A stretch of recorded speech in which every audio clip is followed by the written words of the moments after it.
Good afternoon, Brother Maron. Good afternoon, Faramos. So how you been? Like I'm very nice. I'm doing good, man. Doing good. How are things in Vancouver? Oh, Vancouver is good. Is that right? So how is how's the wife? The wife is doing great. Wonderful, wonderful, wonderful. Yes, bro. The elections, U.S. elections we're talking about. I don't know, Yeah, man. Nervous as hell. I agree, but I think sustained, man. In as much as I am nervous, it will be sustained. The people will come out rationally and make a decision. I don't doubt the pundits and the political junkies, but I also think maybe they are underestimating the strength of the lady too. So I mean, the past couple of days, the guy's behavior is erratic and Very much out of so. touch.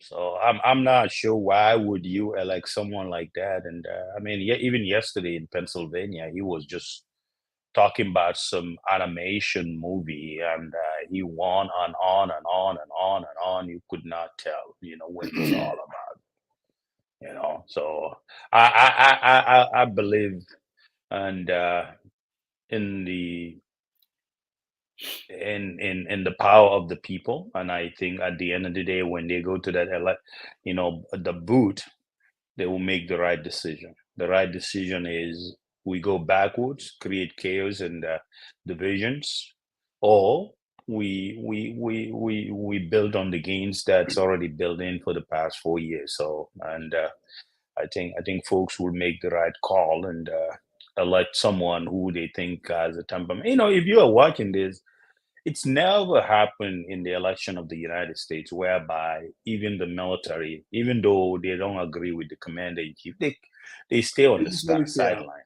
Definite. But you've seen many generals coming out and say, when they ask them whether they said, well, we believe Kamala Harris is qualified and it's about character. So, and I Yeah, think, I but think, bro, at the end of the day, with this guy, with all his negatives, I cannot even believe that the race is exactly where it's at. And uh, people are even saying that he has an upper hand, you know. I don't believe a single thing that he has any upper hand. I think the media try to portray this thing like the support for black men.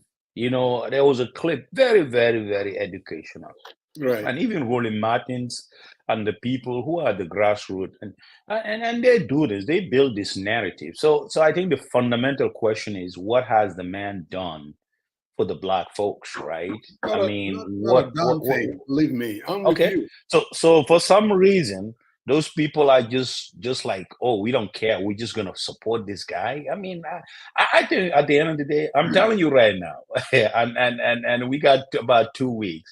I Yeah. think at the end of the day of the election night, you will see the strength of this woman, and then I think the media will that what they are putting out there. Right. Even diehard Republic. What I sometimes when I look at the polls and all that, folks that have been diehard Republican I serve with, they would call me and say, "No, we're gonna vote for the woman." They didn't. The pollsters don't talk to those people and all that. And I was like, okay, yeah, 2 point margin, 3 point margin, but there is not a single poll, even though they're trying to triangulate about even his own Fox News. They came out the battleground polls. They said the lady, the woman is ahead. So I'm not too sure, man. When I Oh, think believe about me, him. I hope you're right. And there's a part of me that believe that come election night, there'll be a surprise. Like you said, there is a majority out there that could not even entertain the idea of 4 years of Donald Trump. But you never know now. It's just America is a crazy country. No, but but no, but it's as much as they're crazy country, Musa. We forgot, and I had this conversation with someone. I said, let's also not forget this is the same electorate that elect the first black president. That's true. Barack Obama, and he went for the second time. They elected him for the second time. So you can say there are bad elements, but not that the whole entire country is bad. And I think when they felt that the man, they had hopes when he was selling selling them some BS, they Mm. elected him, and he could not deliver during COVID. They selected Biden. Now let's see what's going to happen. But at the end of the day, my gut feelings tells me the same people when they think about, you know how they are. You talk to them one and twice. This my colleague, I was like, bro, if we talk about America's exceptionalism, this Yeah. man can't do crap about that stuff. I mean, are we just gonna give our hands up and say, because we're not gonna vote for this other person, because we're gonna give away all that? I mean, this guy doesn't read intelligence report. He doesn't care about anything. And he was citing, I didn't even watch it until like he told me. He says, "Hey, there's a breaking news. He was siphoning all our government funds towards his businesses. He was charging Secret Service more than the daily rate, and he was like Really, directing the it." guy is a crook. I'm Huh? telling you, I believe it. I think he's a crook. But I mean, for whatever reason, there are a lot of Americans out there that think that he's the ones that even bugs me so much is when the polls come out and saying they trust him with the economy. I'm like, man, I don't know, man. How is that, man, How is bro? that possible? Seriously. How is that possible? How is that possible? Yeah. Like, why would you guys trust such a dishonest, indicted felon? You trust him more on the economy than Kamala. I mean, it just doesn't make sense. I mean, the economy is coming back. And I mean, really, unemployment low as hell. Inflation is going. I just don't get it. No, no, no, Musa. The argument. The argument there is, and I see Barack making that argument. What has he done his 4 years? I think the records needs to be contrast. I mean, he talks about this tariff BS. I mean, it's common sense. When you increase your tariffs, especially for imports, I mean, they're going to turn around and hit you with tariffs, and that tariffs, the cost of that has to be passed on to someone, right? We've seen it when he had these tariffs back during his presidency. All the hardware materials, building materials that gets imported from China, it was a problem. Prices increased significantly. If that happened and people don't have the buying power, what does that cost? It costs inflation. So I think this whole thing, tariff, and he could not delineate or talk in depth about what he's going to do, his economy policy. And also, this is a guy, But remember, he lost what? They were talking about 2 point something million jobs that under his administration he could not but create. listen, the narrative, and I think that's what's just kills me, is that well, just go back before COVID, during Trump's presidency, the economy was buzzing. I mean, prices were low, jobs were out. I mean, they built this narrative. I'm telling you, and then you're like, No, okay, no, I get it. scratch I my get head it. and said, the last time I checked, I was here. I mean, there Yeah, wasn't yeah, anything extra yeah. special. But at Exactly, least exactly. the narrative is there, and they keep reinforcing it. Yeah. I mean, and that is what's leading to the pollsters, I guess, going out there and people, American, they are, I'm telling you, they talk about sometimes African voters, low income, low informed voters. There are a lot of Americans, they are low informed voters. They buy into this narrative and they'll say, well, okay, we have problems with Trump, but when it comes to the economy, I trust Trump. Like, what the hell? It's just unbelievable. But I mean, bro, I have another. I mean, this weekend actually, I went to Rhode Island. Uh-huh. I mean, a good friend of mine, childhood friend, passed away. Oh, It was really, really, really. I left here on Thursday. He was buried on Friday. His name is Hayib Toure. okay. He went to Muslim High, and we grew up, bro. James Senegal, slept on the same bed. I mean, Oh, all through high school, really. And I just got the sad news on Tuesday. and he lives in Rhode Island with the wife and a couple of his kids. Oh, Very, very sad. So yeah, keeping. may Allah grant him Jannah, man.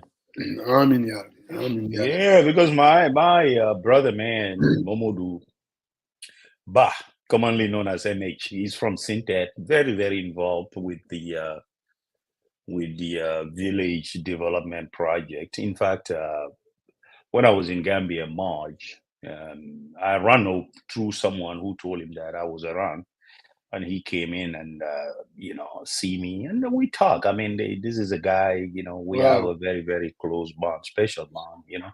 But he also yesterday I woke up, man. I saw it that he passed away, so I was very, Wow. very saddened about him too. I think I Young saw guy. you put that on Facebook. Yeah, young guy, man. So I called my Young guy, huh? sister.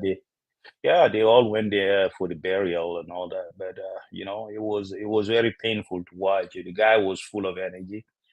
And I was thinking, because he came all the way to the house, and when he came in, him and I were talking. He put his hand on my shoulder and he was talking to me, and we were having some private discussions, and how all of us within the diaspora needs to collaborate and put our hands together Wow. to support Sintate and all that. So I Wow. really felt it, really, really felt it. Wow. Yeah. Where did he live? Here in the US? No. He lived in Gambia. He Oh, passed Gambia. away in Gambia. Yeah. Oh, He okay. passed away in Gambia. Very Yeah, he sad. passed away. Nako Yeah, yalla very xare sad, man. àjjana doy I mean, no fly. I mean. Yeah, affaire yi kañ bro moom. I always say Man, that great guy, great guy. I mean, I remember even the forum when they're trying to raise funds for the village. Says the caravan is moving. You gotta be on the caravan or wait here, you diaspora need to folks. left We out. didn't hear from you guys. What are you guys doing? So you know what? Yesterday I was playing all his audios and listening to him, man. And MH. I miss him though. He's a good brother, good Very, brother. very, very sad. Yeah, Very, very yeah. sad. What I always said here, and Pastor Samba kept telling me that I'm afraid of death. I'm like, bro, dee kay moo jara ragal. I'm telling you, just the finality of it. It's just mooy loolu, really. You never know, man. You never know where it's gonna Just hit know. you, man. So yeah, And you need to be sometimes in the state of preparedness. it makes you wonder, Yeah. all these, God knows, man. Like, so yeah, whilst we're waiting for Madi, what's out there on like Sol Benga would say social media.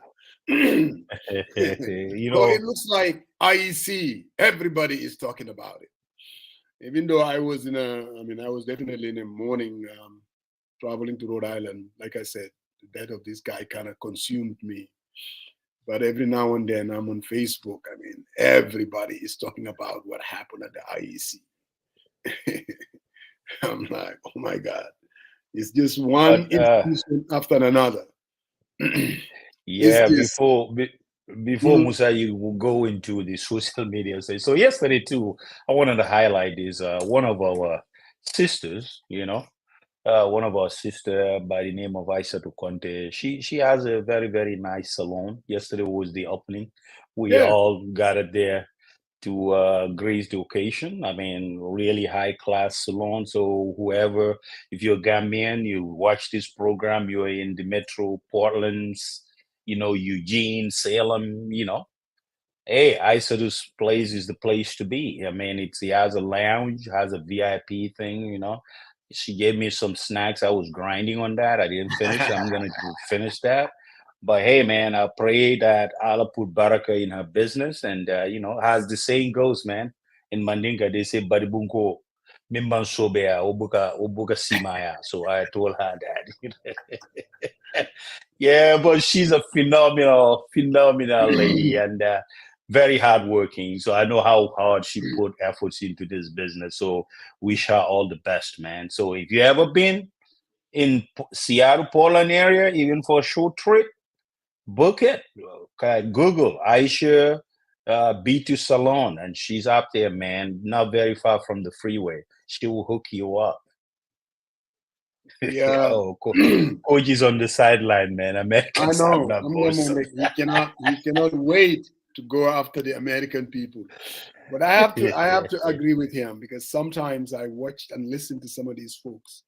I'm like, I don't know what to make out of the nonsense. Musa, I was laughing because coach was saying, Arizona, they were saying, why did you vote? What policy? You said the economy was great. What did you do? What was his economy plan? I don't know, but he said his economy plan is good. And I saw the classic example of Mark Kelly, the current senator Yes, in yes. Arizona. He was somewhere engaging veterans. And this veteran guy said, Mark, stop. Mark, President Trump support veterans. You're a veteran. I know you're a Democrat. We're here to support him. And he looked at him and he says, okay, What did he do? when did you serve? And the guy, when he has this heart, and he says, okay, thank you for your service. Shake his hand. He says, Navy pilot, fighter pilot, Yeah. captain, was deployed in Iraq. But you know what? This is the president who got out of the draft, who denigrate. He calls us suckers and losers. Exactly. No, man. He went on a litany of just this firepower. And the guy looked at him, he says, is that true? Did he say? I says, And he it's knows true. it all along. Man, you don't know. Man, they believe what they want to believe. And I think that is the one that No, but I think Mike Kelly convinced the guy, and they were standing there and they said, because most of them, Musa, is a pass down. They never go on the internet. They never research anything. It's a piece of mouth passed down from one person to another. Oh, Trump is this more. He brought this thing. He blah blah blah blah blah blah blah, and they don't understand this whole war. People, and I saw some folks from Michigan saying that, oh, we're not gonna vote for Kamala. If anyone thinks that the reason why Netanyahu doesn't even want to have a peace deal is because he favors Trump. He wants to sway these elections in the favor because he knows the guy is not going to do a darn thing to him. He's not going to stop. First time Americans say, hey, if you impact the humanitarian efforts in Gaza, we're going to seize on the aid. And I think that's an ultimatum. And I don't think Kamala is going to go with the flow, man. I'm just telling you right now. Telling you listen to some of these Muslims in Michigan. Yeah, it's disturbing, Musa. They want to send a message. I'm like, please do. Go ahead and send a message. Sit on your couch election day and allow Trump to win. If you think Palestinians will be better off, you better think again. That is the dumbest message that I've ever heard in my life. Seriously. And you heard the guy, what he's saying. For whatever reason, hanging on to this. All he's doing with this immigration issue, day in, day out. That's all he talks about. Oh, I'm going to deport. He's not going to deport anyone. He's just talking. Nobody. He's not going to deport no one. I'm telling you, what power does he have? But he's trying to appease to their anti-immigrant sensitivities. Every problem in the U.S.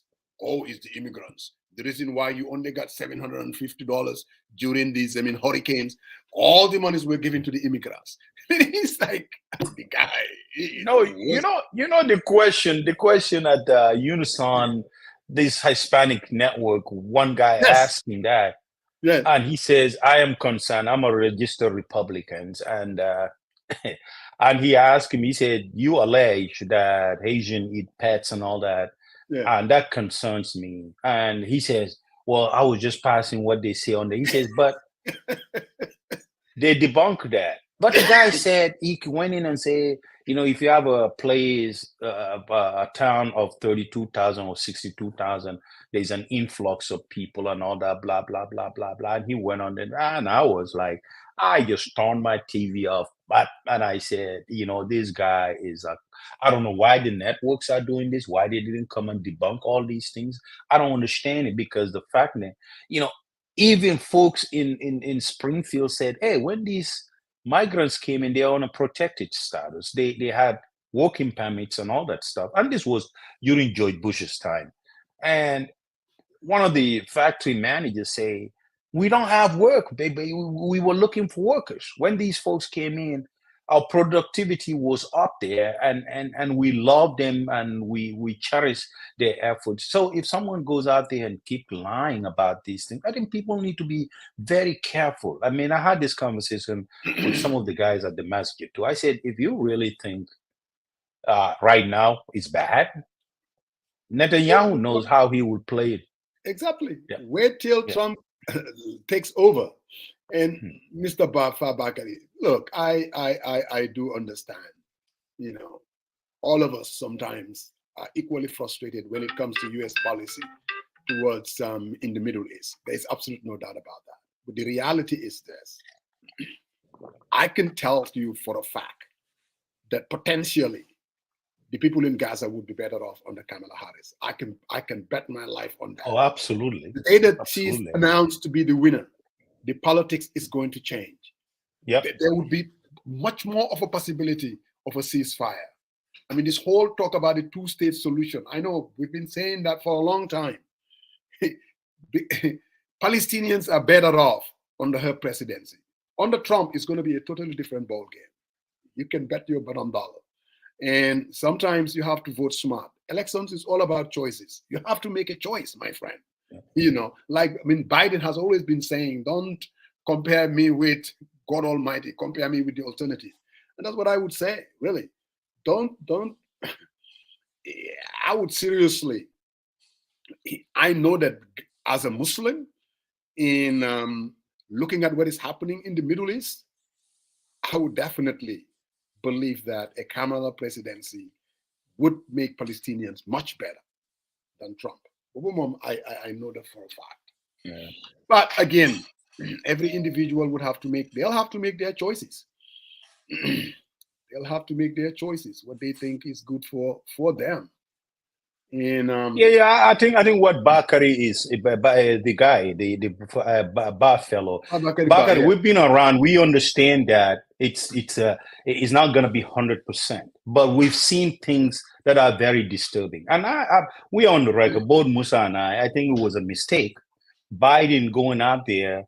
In Yes. fact, before Netanyahu even goes on this offensive, to cozy up on him, I think it was a foreign policy blunder. I think he could have restrained him.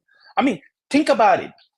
2 point something billion aid that's been given to Palestine. This guy thinks that he's the president of the United States. They tell him to stop, he doesn't stop because we are in the election year. Mhm. And I think that whole thing is a problem. And they have to navigate through this, more pragmatically, right? So after that, what we're saying is, and I think State Department, before he bombed Yahya and kill him, State Department says, hey, whatever you are thinking, our intelligence collected that they were gonna stop or halt the humanitarian efforts. He said, hey, if you stop that, we will put hands on the aid. And I think that's what it has to come to. You have to restrain, and we get that. But the politics is very complicated, and you have to walk a fine line, right? There are a lot of Jews in America too, so you got to Yeah, so don't understand think that. for a minute that, Yeah. I We mean, don't understand the complexity. We understand these things, But what we are saying is the person, the president, the first American president who moved the capital to where? Jerusalem or whatever. I mean, it's Tel Aviv, Trump. I mean, Jerusalem, it's him. the Yeah, guy and the he's guy gonna do a doesn't lot care. worse. No doubt. Yes. So, See, but you gotta. What we cannot just say, oh, they haven't done this. We all gotta do our part. Let's not also forget Saudi Arabia. It's an Iraq majority. We got Egypt, which border with. How come they're not doing their part too? Right? Right? They're allies of the United States. But say, hey, I mean Jordan, Turkey, the most powerful military they have. Turkey's military is huge. But they're all quiet, right? They gotta speak up. People gotta know your position on these things. I look at these bombings, man. I get infuriated. I don't like Netanyahu for a bit, and I can tell you, there's a lot of military folks don't like Netanyahu. But you know what? It's the foreign. Netanyahu doesn't come and speak to Congress. If you've been following American politics, It's only when Republicans are Over the speakers. That's Congress. when they get Exactly. invited him to capital city. Exactly. Not Democrats. They don't. Because one time one person said, this is not the United States of Israel. This is the United States of America. He doesn't need to come in here and show arrogance and trying to He employ always his does. thinking upon. Like you said, whenever they take over the Congress, this man will be extended an invitation and he comes there and talks junk. But the other thing too, in as much as I do agree with you that Biden going to Israel was a blunder, but bro, I'm not letting Tamil Lucineka. I mean, these Hamas leaders, the truth also should be told.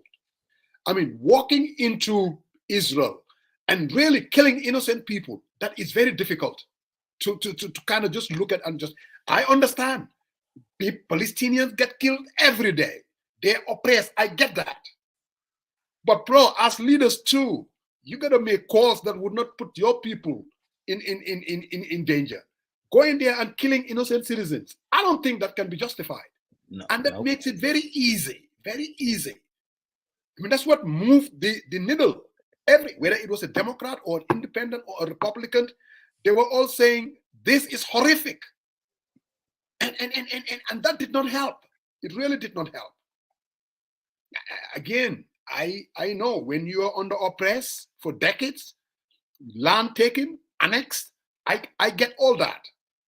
But when you turn around, your response is to kill children. I mean, and this is not like they're just lying about it. Yep. I mean, we saw that also on TV. It cannot be justified. It just cannot.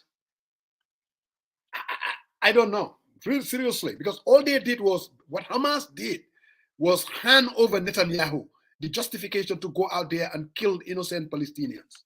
That's all they did. As a leader too, bro, you gotta make decisions too. Fight smart. Do whatever you have to do. But I don't know. I pray, man. I really, really pray, because I think if Trump wins, it's like, no, hey, this is not a joke. The guy is gonna create so much chaos in this world, and people were like, oh, you know what? They're not perfect. I mean, they caught the guy, hot Mike Netanyahu during Obama presidency. Oh, I think Obama is gonna be sympathetic to Palestinian because his dad is Muslim. They caught him red-handed talking crap like that, He would definitely say crap. But what do you think, though? Injustice, killing people. I mean, bombing. Look at what he's doing. I mean, and one of the analyses, I watched him a couple of days when he killed the Hamas leader. And the guy said, this guerrilla warfare, it's not simple as people said. He says they might celebrate this, but there are folks or the group or team grouping to plan their next move. So guess what? Less than 24 hours, we've seen his residence being targeted, and he was not there, but things happen. So it's a moving target per se.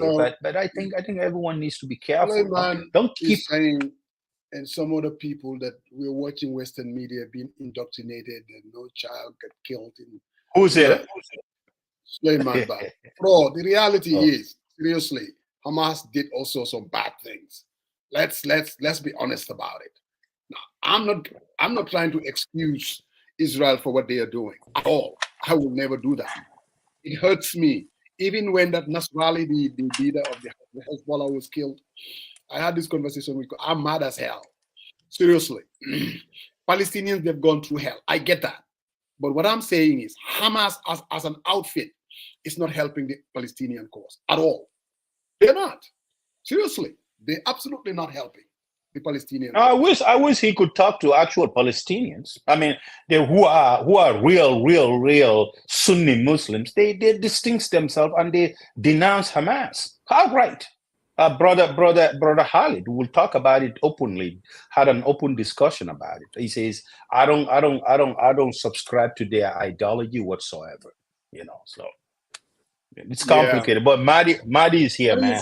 Samba was just. I'm sure he's. I just had to jump in. Yeah. Comrade Madi, thank you very much for coming. But here is the thing, Musa. with this whole Hamas thing, what they did and all that, this neither here nor there. It was Kennedy who said that those who make peaceful revolution impossible will make violent revolution inevitable. The way that the Palestinians have lived over the past 50, 60 years, encouraged by the hypocrisy of the United States government, is unspeakable, Musa. I just want you to listen to some of these former Israeli soldiers who are now disgusted by what is happening to explain to you what they do to these Palestinians. Musa, they would come to your house, the house that you're living now, and declare it as a military post. Take you and all your kids, your wife and everything, put you in a small room. For even to use the bathroom, you have to ask them for permission to do it. And they can be there for as long as they want to. Nothing would come out of it. Hamas would not have been possible if the Israelis and America have dealt with the moderate forces in Palestine. What did they do to Yasser Arafat? Every Palestinian leader that comes and acts moderate is either assassinated or called a terrorist. So what do? Hamas is possible because of the subjugation that the people are going through. Musa, I just want us to look at the Hamas situation a little bit. It's in fact not even close to what Gambians went through. There was a reason why on December 30th, Gambians who were just disgusted with what was happening in the Gambia decided, you know what? We are going to go to the extreme, taking arms to end our misery. Whatever we get from it, we'll get it. I here to interject. It's a totally different analogy. What I'm saying well, you know what? I am not Musa. What happened? No, you are not. I'm just saying that you are not excusing. I did not say you were excusing them. Hold on. I did not say you were excusing them. Hamas as a leader, as an outfit. What I'm saying is the action that they took in October 7 did not help the situation in Gaza. I'm not saying that that's what clearly 75 years of oppression. I'm not trying to justify that, but people were killed. Innocent citizens were killed. These people were at a music. But you know, the question is, Musa, I'm not saying you are justifying anything that the Israelis are doing, but you cannot equate the genocidal attitude of Israelis towards the Palestinians for 75 years. I will never do that. I'm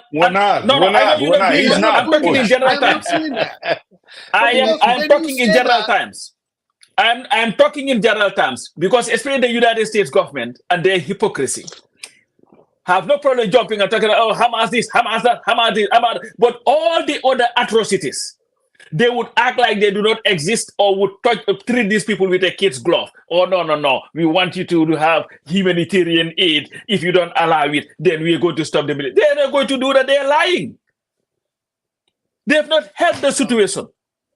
There is only one American president who called it as it is. And that was Carter, who called it apartheid.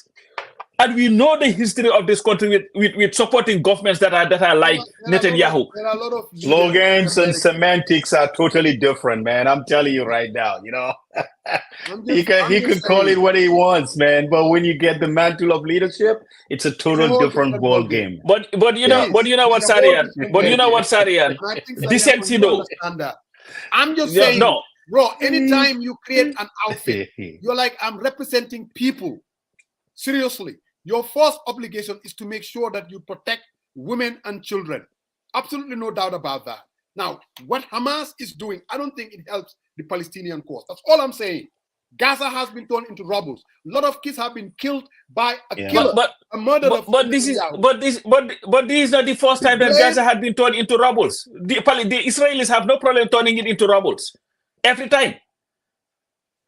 Musa, the solution to this is Hamas. They get listen, comrade.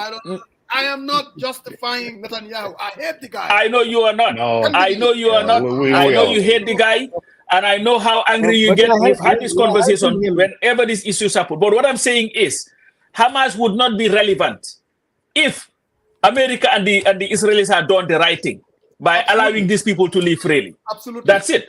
Absolutely. So they continued. But what Sariang is saying is, the moment you become You are elected tomorrow. I'm telling you. But you know what? I have seen Chuck Schumer, who is a Jew. Yes. Did you see his position? He's totally against what is happening. No, in he Gaza. he said he should be impeached. That's what he said said. that. Netanyahu should you be know what? impeached. So That's you know what? It would not take. It would not take. What he also said was killing innocent citizens. What happened in October 7th cannot be justified. You see, some of them are handcuffed with actions like that. But you know what, Musa? They would not have been handcuffed if their hypocrisy had not been in full glare for 75 years. All right. That's it. But anyway, I'll let you guys deal with my boy. I could not just stay out of this. The hypocrisy, Netanyahu. Madi is here, and I'm sure that Madi would deal with you guys. Thank you, comrade. Not too far away from you. I can guarantee you that. I know his position is not that. And you know, he already started it, Musa. He said you are helping Netanyahu. All right, guys. What am Madi? Good afternoon, Madi. Musa. Wow, Ninala. Good afternoon. You are giving good points to Netanyahu to hang on to. You think I'm helping? I guess we are. I hope it's not my network or from your end. Hello. Yes, Madi. We can hear you.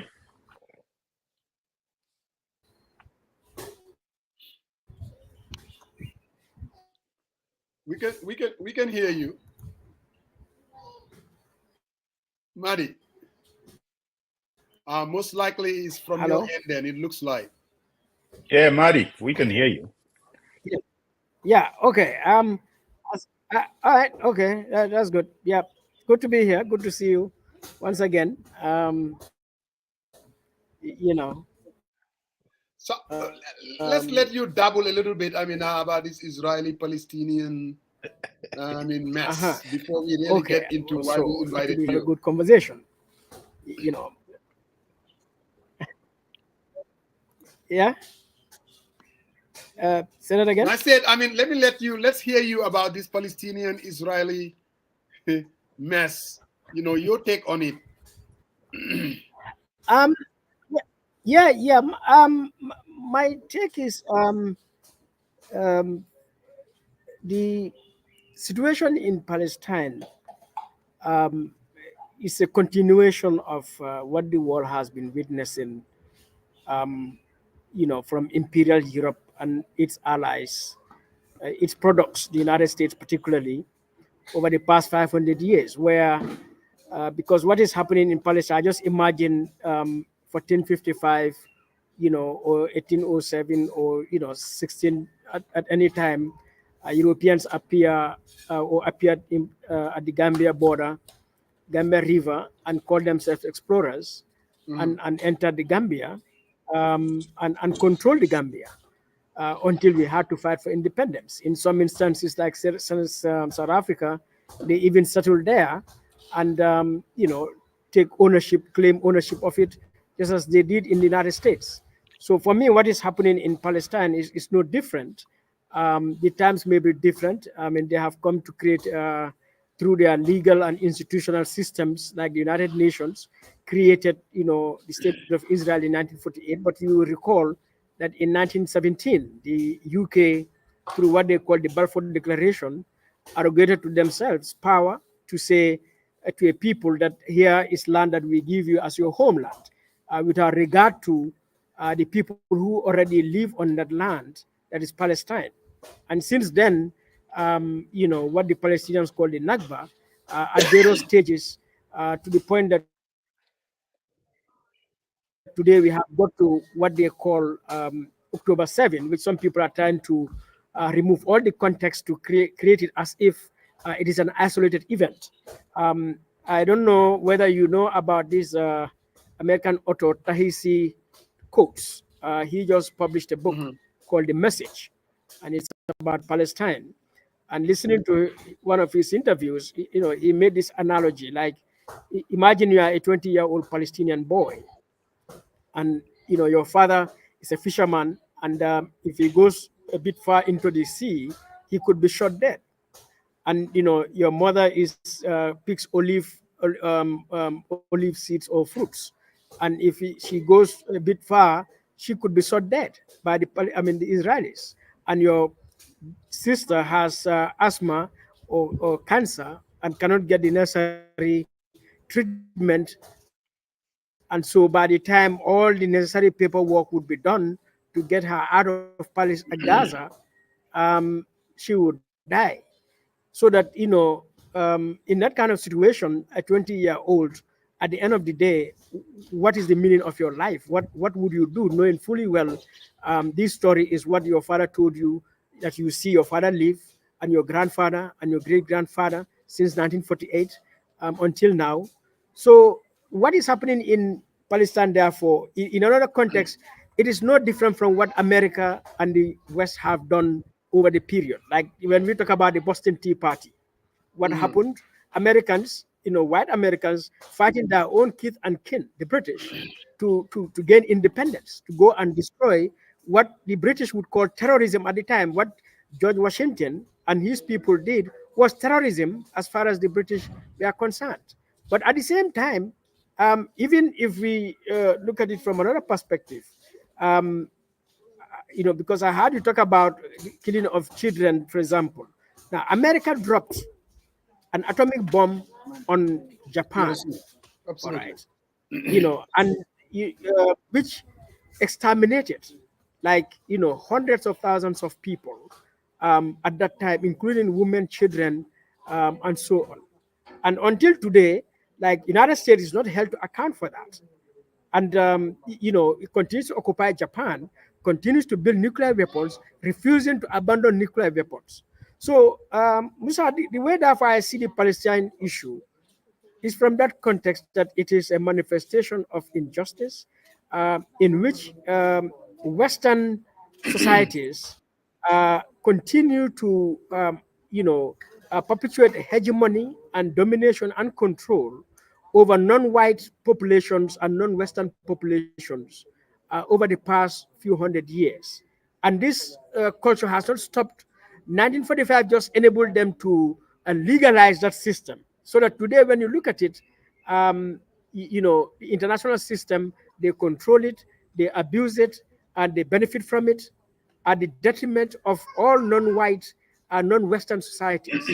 And so, for me, therefore, October 7, I was telling in another forum with some Europeans that I'm not qualified, and no one is qualified, not you or Sariang or Pasamba, to judge, all right, how the Palestinians should fight. Because Okay. yes, Gaza is an enclave place, but West Bank has not seen missiles flying.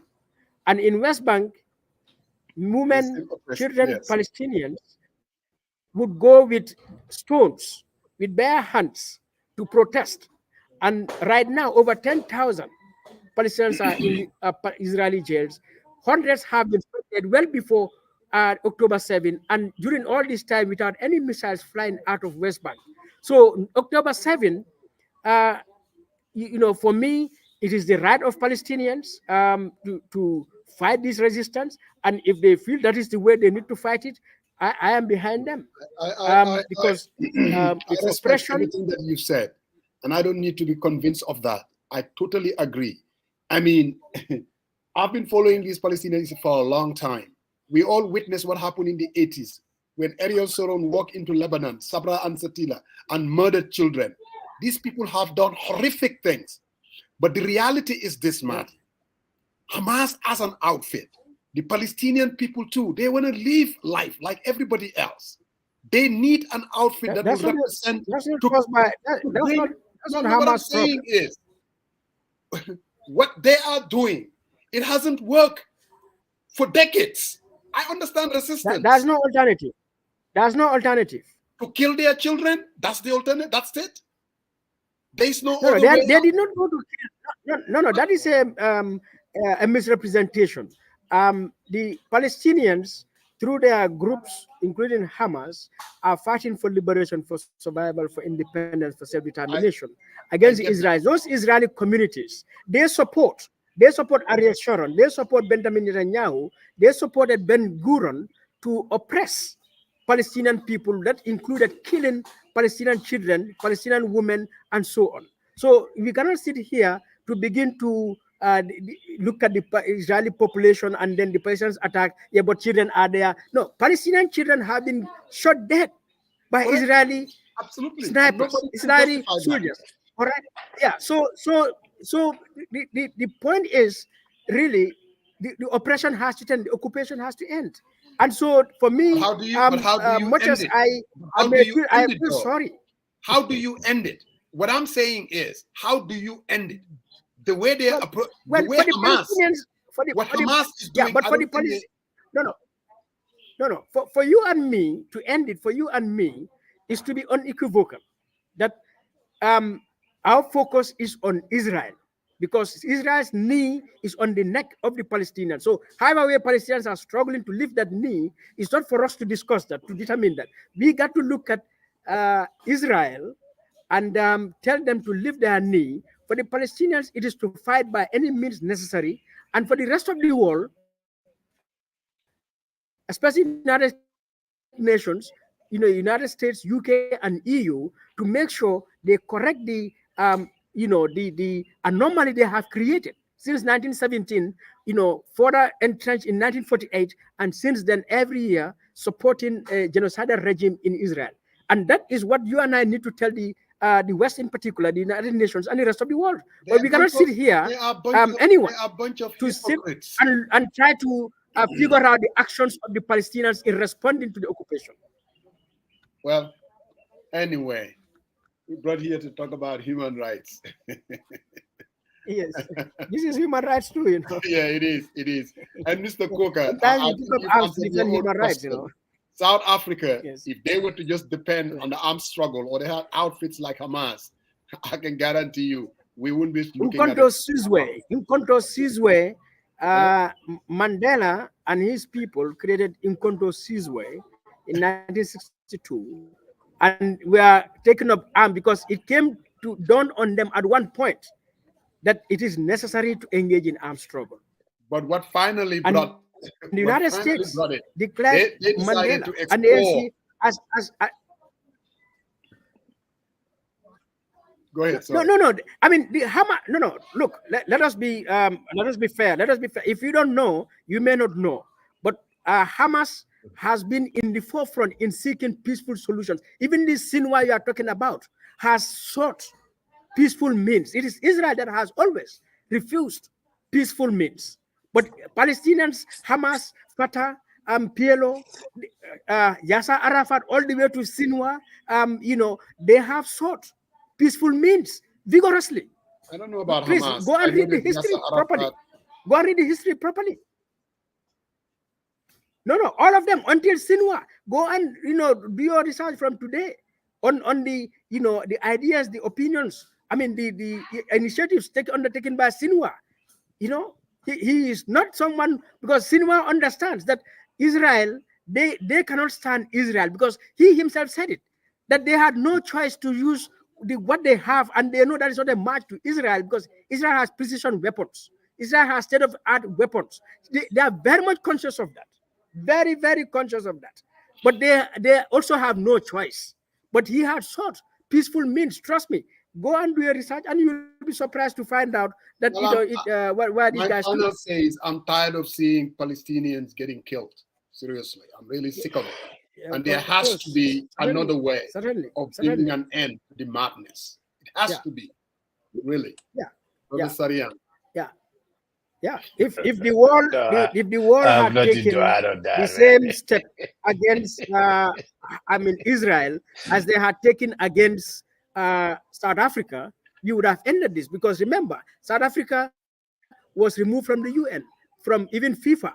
All right, was blockaded, like sanctions, by a number of countries, even with all the hypocrisy the West does. But Israel, I mean, the EU, they refused to remove, UEFA even refused to remove Israel from UEFA, from European championships, European tournaments, or European conferences. whether the Yeah. Eurovision or things like that. All right. So Israel has been enjoying the support of the powers that be, as opposed to South Africa. All right. Hmm. So if we need to end this, the onus is on Israel, not on Palestinians. The onus is on you and me, not on Israel. The onus is on the West, not on Palestinians. The onus is on you and me, not on Israel to make sure that change is necessary. Hmm.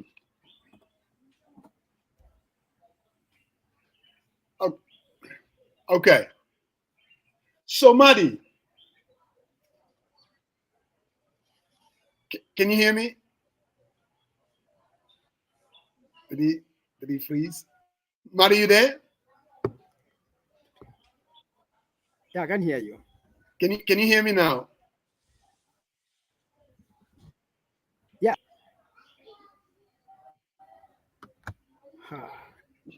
This network It's today. frustrating, this internet.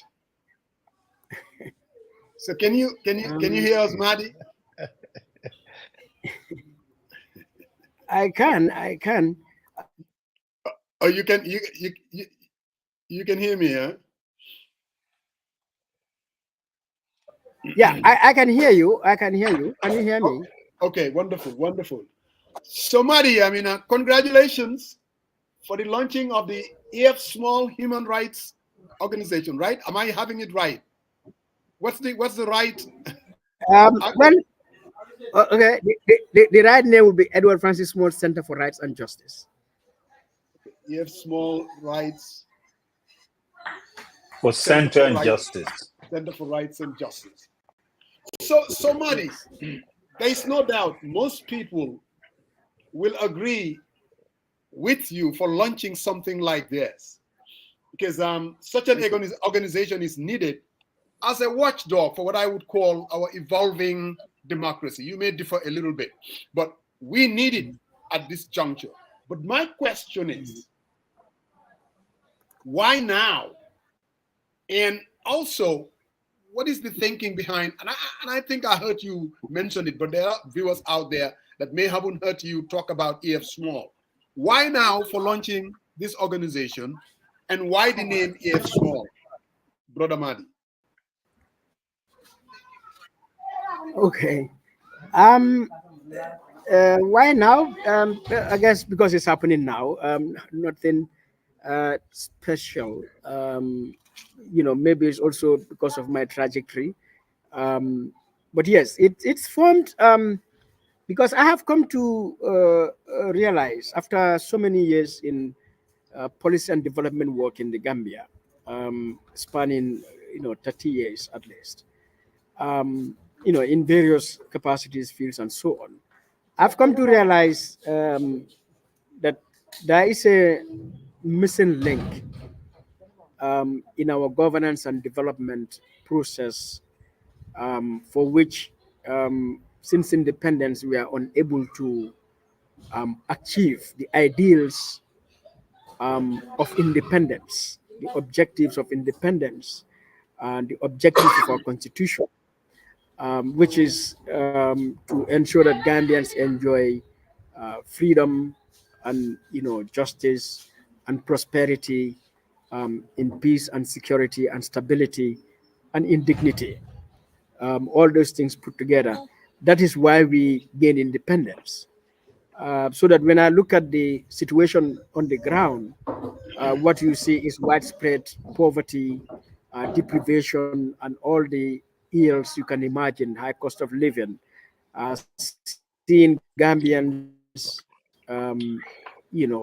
losing hope, so much so that in the country, so much so that the only solution they can imagine is to enter the high seas or the Sahara Desert, when you very well know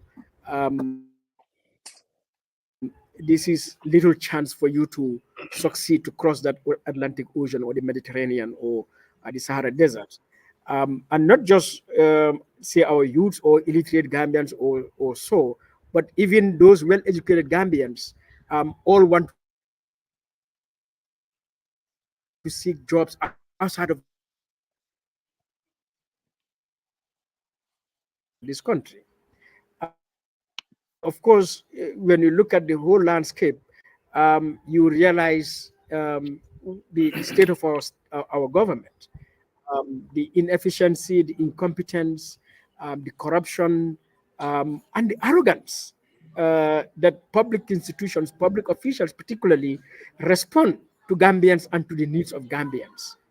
Now, when I put all of this together in a society where we have hundreds of civil society organizations, we are said to be a democracy, we have political parties, and we are said to be like any other society, individuals like me and you, well educated in the public sector, in our communities, and everywhere else.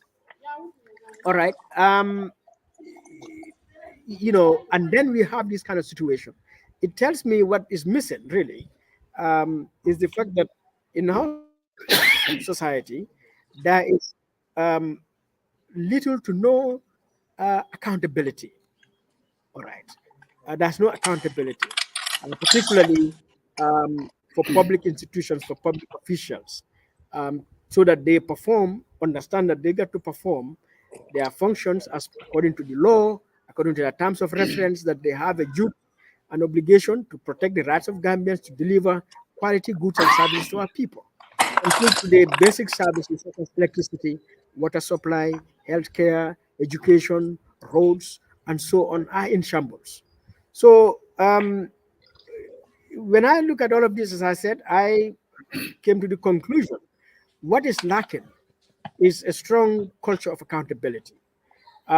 In a way, our civil society, you can point to examples, but they are isolated, far in between, where attempts were made to ensure accountability. Our political parties also, when you look around, you can see in a very limited way, they engage in accountability to hold the government to account. The government itself has enough laws and institutions to ensure accountability between state institutions and the entire operations of the state. But to a large extent, these accountability mechanisms are not being utilized, enforced. So law enforcement has become a problem and so on. So I think there's a need to create a body like this to make accountability a topmost agenda, in this country, bearing in mind the name of the organization, Edward Francis Small, was the function he undertook 100 years ago as he confronted the colonialists to make sure they are held to account in the way they manage the resources of our people, in the way they provide services, in the way they, protect our rights and freedoms at the time, which were very limited. So the point he has been labeled so-called watchdog of the Gambia. So we want to bring back that legacy. We want to bring back that work. Not that Madi Jorbateh or the Edward Francis Small Center would be the one and only, entity to do this, but we want to do this by, engaging in huge civic education, citizen empowerment, so that at the end of the day, we will have, uh, activists and defenders for democracy, for good governance, for accountability across the country in our communities, so that we begin to really address the malaise that is facing this society. So this is basically broadly what informs the creation of this body. And at this time, because, well, again, that is what chance Okay. would have it. So I hope we'll get Gambians on board Okay. and support us. Yeah. Okay. So, Madi, how is this outfit going to be any different from Madi Jorbateh? In other words, Madi, you were there putting out press releases saying the same thing. Now, all of a sudden, there is a need for an outfit. Now, my question is this outfit going to be an extension of Madi Jorbateh? How is it formed? What is the organizational structure? Who are is it a lone gunman phenomena that is Madi Jorbateh? Or do you have a team of people that you sat down and said, you know what, this is the trajectory, this is what needs to be done? You guys brainstorm and agree, disagree, and decided to launch this outfit? Or is this just another extension of Madi Jorbateh saying, you know what, I have to formalize this And the only way to do it is to form an entity. Do you understand where I'm going with this? Yeah. So what say you? And yeah, so I think it's a valid point. And to say, because I initiated it, it definitely came out of my vision as to what I think should be done in the Gambia, what Gambians should do. So it is my vision and mission, which has been encapsulated or captured in the name of this organization. Um, like many other organizations, came to be founded by either an individual or a group of individuals. Correct. Now, the things I've said here and the things I've been saying as Madi Jorbateh in many forums, many places, um, are the things that would form that and inform also the creation of this organization. But certainly, uh, there's a difference between a person and an organization. So it will be structured like practically any kind of organization. That means it would have a team of operators, let's say a management team, all right, who will be responsible for the day-to-day implementation of the vision of this organization, which has been captured in our constitution, in our concept note that I have developed. But it will also have a governance element where we have put together, where we will be putting together a group of people to provide necessary oversight, to provide necessary guidance and advice and so on in building and running this organization. I don't see myself heading this organization for more than 5 years or 10 years. I believe that people should lead things and leave it. So I want to conceive it as a national organization, national institution, and it has to be institutionalized to outlive Madi. So at a point, I want to leave, or at least from a leadership role, and Gambians, another Gambian takes it, other Gambians join, and so that it becomes a national institution, but performing that vision for accountability, for justice, for freedom, for equality in the Gambia. So we have an initial board, and again, we took note of the diversity of the Gambia. So, for example, the three initial people we have, we've considered to make sure that minorities present, like a Christian, to make sure persons with disabilities are present, to make sure women are represented.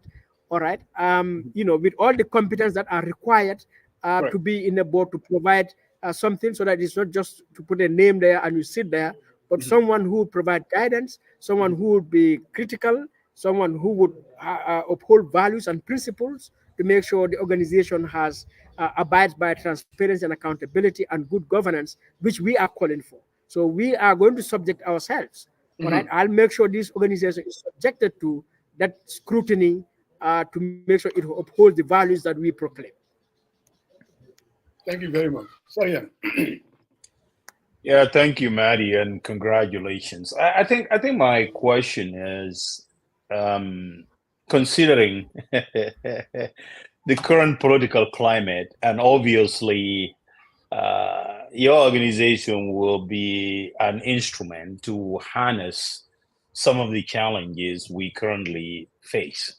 And I think my question to you is, what would you think would be your immediate objectives in terms of the organization thriving within the current political climate, to hold, or at least highlight some of the challenges, corruption, not taking the plight of the citizens, seriously, putting into perspective all the other stuff that you talk about, the Mediterranean backway syndrome and all that stuff. What would you think your immediate solution would be towards such challenges?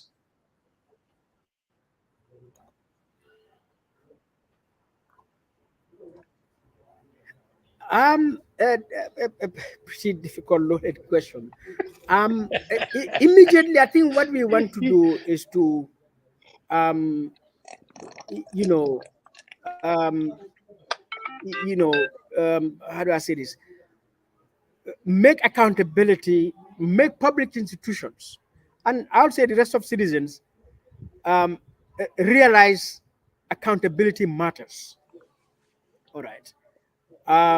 So that um, we begin to uh, trigger or provoke or agitate the space, so that everyone understands this organization has come to make sure things, the business doesn't continue as usual.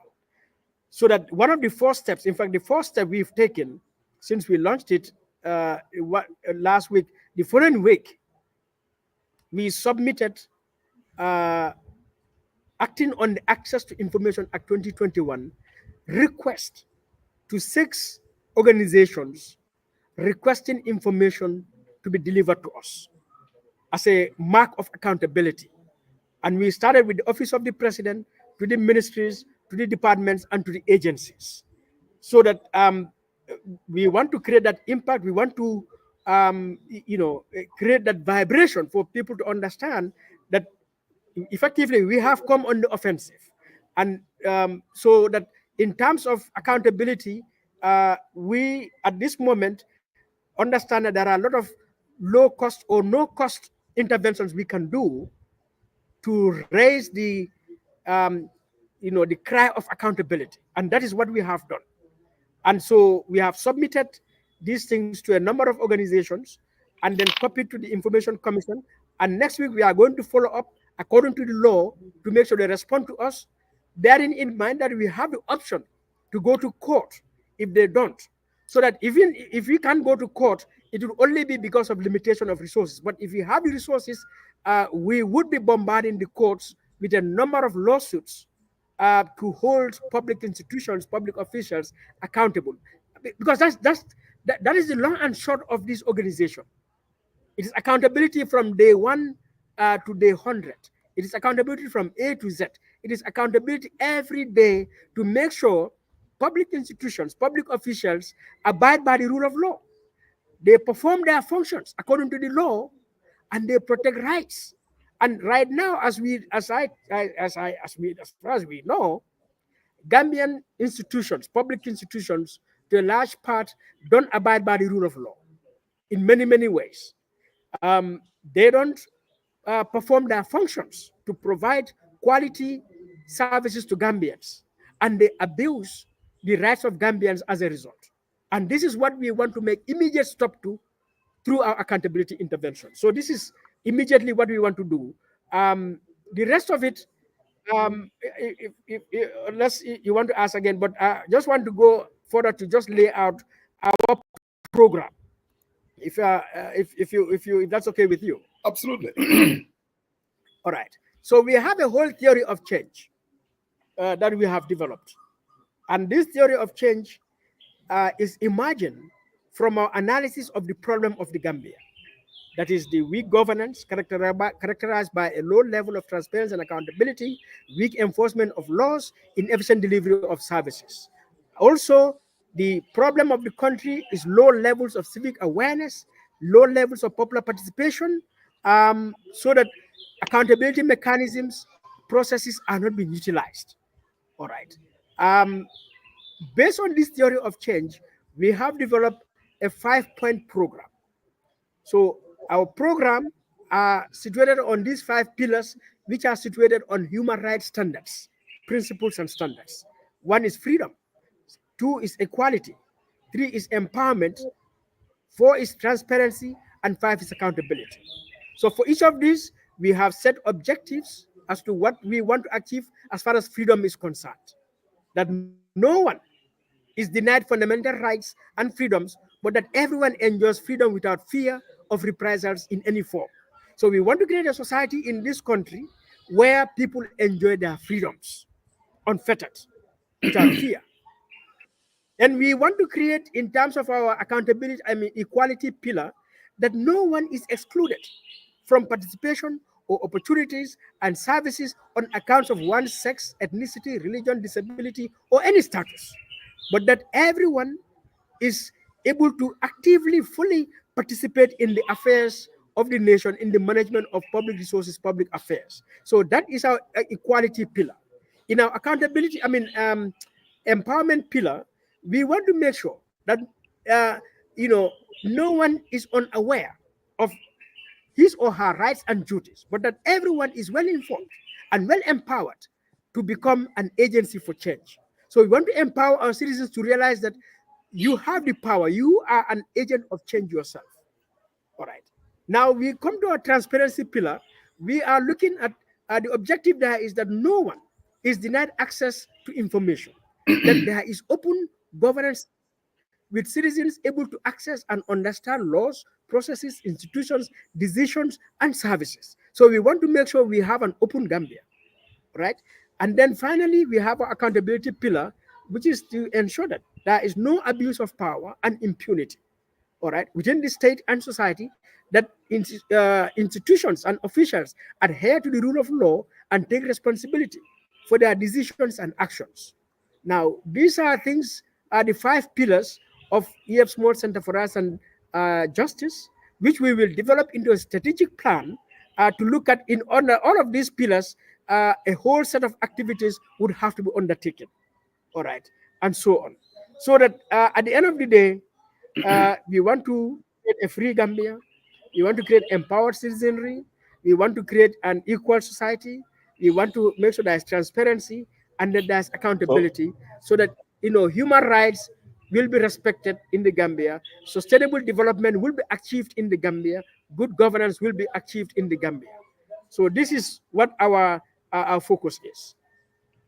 okay, thank you, Maddie. So I think I will applaud you for highlighting the 5 point.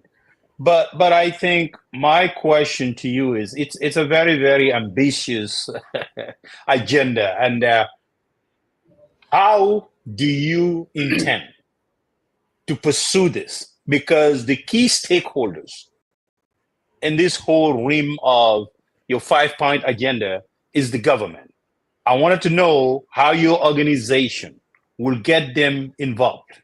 You talk about empowerment, you talk about accountability. How do you engage your key stakeholders to be part of this grand, magnificent blueprint of your organization? Yeah, so our stakeholders are the citizens primarily, citizens of the Gambia. Our stakeholders are is the state of the Gambia itself, public institutions at local and central level. Our stakeholders are our civil society organizations, our private sector, our media, and any entity in the country. For each of these, in the five point agenda, uh, everyone has a cut there, so that one of the things we want to do is we want to collaborate with government, that to make the government realize it is that in their interest to collaborate with us, so that what we can offer government is capacity building, all right, is knowledge and skills to public officials to better understand their job, so that they can better deliver this job. So, for example, we take the police, all right. We want to see where we can provide training to police officers to understand that the police, the other meaning of police is human rights protector, for police to understand that, and to do that job, to make police realize they don't need only knowledge and skills, but they need a number of tools to be able to do their job effectively. All right. But again, whether the officials in the agriculture department, or officials in the education department, or officials at the local councils, to provide them with the training that development is a right, to provide the knowledge and skills to understand how development is a right, and therefore how they can better perform their job in order to fulfill the rights of Gambians through agriculture, through education, through healthcare, through provision of all other things. So, how we want to do this? We want to collaborate with government to make them aware, because government itself has a lot of accountability mechanisms, systems in place. The Auditor General, for example, is one state institution which is doing audit accountability. We want to partner with them, but also to carry forward the audit of the National Audit Office reports to the relevant state agencies, to see them how they can deal with these audit reports, all right, to prevent impunity, to prevent corruption, and then there's no justice, that is impunity. So we want to collaborate, but also, as I said, our primary stakeholders are the citizens themselves, because the Gambia is for Gambians. The state is the tool of the people. Public officials are servants of the people. Ultimately, no matter how well equipped the servants are, no matter how well willing the servants are, the citizens need to be aware, need to be involved, need to be prepared to work to make sure their resources, their institutions are performed to deliver services to them, all right, to prevent abuse and corruption and everything else. So we will do engagement with the communities. We will go to communities to enlighten them about the rights that they have in the Constitution, the duties they have in the Constitution, the powers that they have as a means of democracy, to participate, in these affairs, in this to address the challenges and the needs that they have in their communities. So we want to eventually build what we call community of democrats, community of activists, community of defenders. In every community, watchdogs who would look at their environment, who will be looking at services that are available in my village. All right. How do we monitor the school in our village? That this school is meeting the right to education of our children. That the resources allocated for education are coming to our school in our village or in our health facility. That in our community, what infrastructure do we need? All right. Who is supposed to provide that infrastructure at the local level, at the central level? So that if you walk around the Gambia, I mean, every community, terrible infrastructure, roads, drainage, lighting, and so on. So these are our stakeholders, and we will be engaging them, as much as we can, as other factors permit. But this is a lifelong, dedication or work we have cut out, that we think we may be called Edward Francis Small Center, but really this is for all Gambians to embrace and to take part in. So we will collaborate as well with our CSOs. We found CSOs here. A lot of our CSOs are working in all the fields, and we want to take the work that they are doing to another level. So if you are a women's rights organization, if you are a child rights organization, if you are working in youth development and so on, I mean, we want to sit with you to say, based on what you are doing, how do we raise this to another level? Because, Sariam, what we have to realize is that since independence, we've had first international NGOs come here, Action Aid, CRS, Child Fund, in those days, even Peace Corps, I mean, the VSO, they were all here investing in our education, in our healthcare, in farming, and so on. All right. Then our own CSOs came to join. Today we have all sorts of governments, NGOs, or CSOs in this country, bringing in millions of dollars into this country, intervening in all areas of the country and issues. But at the same time, you look at the indicators, poverty and deprivation and lack of opportunities and hopelessness continue to increase. It raises the question, really, what is happening? All right. Government is here. Every year the budget is increasing. Every year loans are increasing. Every year new CSOs are emerging. We just came as the latest CSO. We are all joining to in a space that is 11,000 square kilometers. The longest distance is 400 kilometers. The widest distance is 80 kilometers. 2 million people. A well-endowed society. A river that cuts across the country. Yet, 60 years, you know, is frustration upon frustration upon frustration that you see in the faces, in the lives of people. So that needs a fundamental question. So we want to engage even CSOs into a national conversation. Really, what has been the missing link? What has been the problem? Because what CSOs got to realize, and that is why we are not also going to service projects to give food to people also, we cannot replace the government. The state has a responsibility to make sure that laws and policies No, are no, there? Madi, hold it there because I want to give you an opportunity to Musa because I have a question for that part. Musa, go ahead.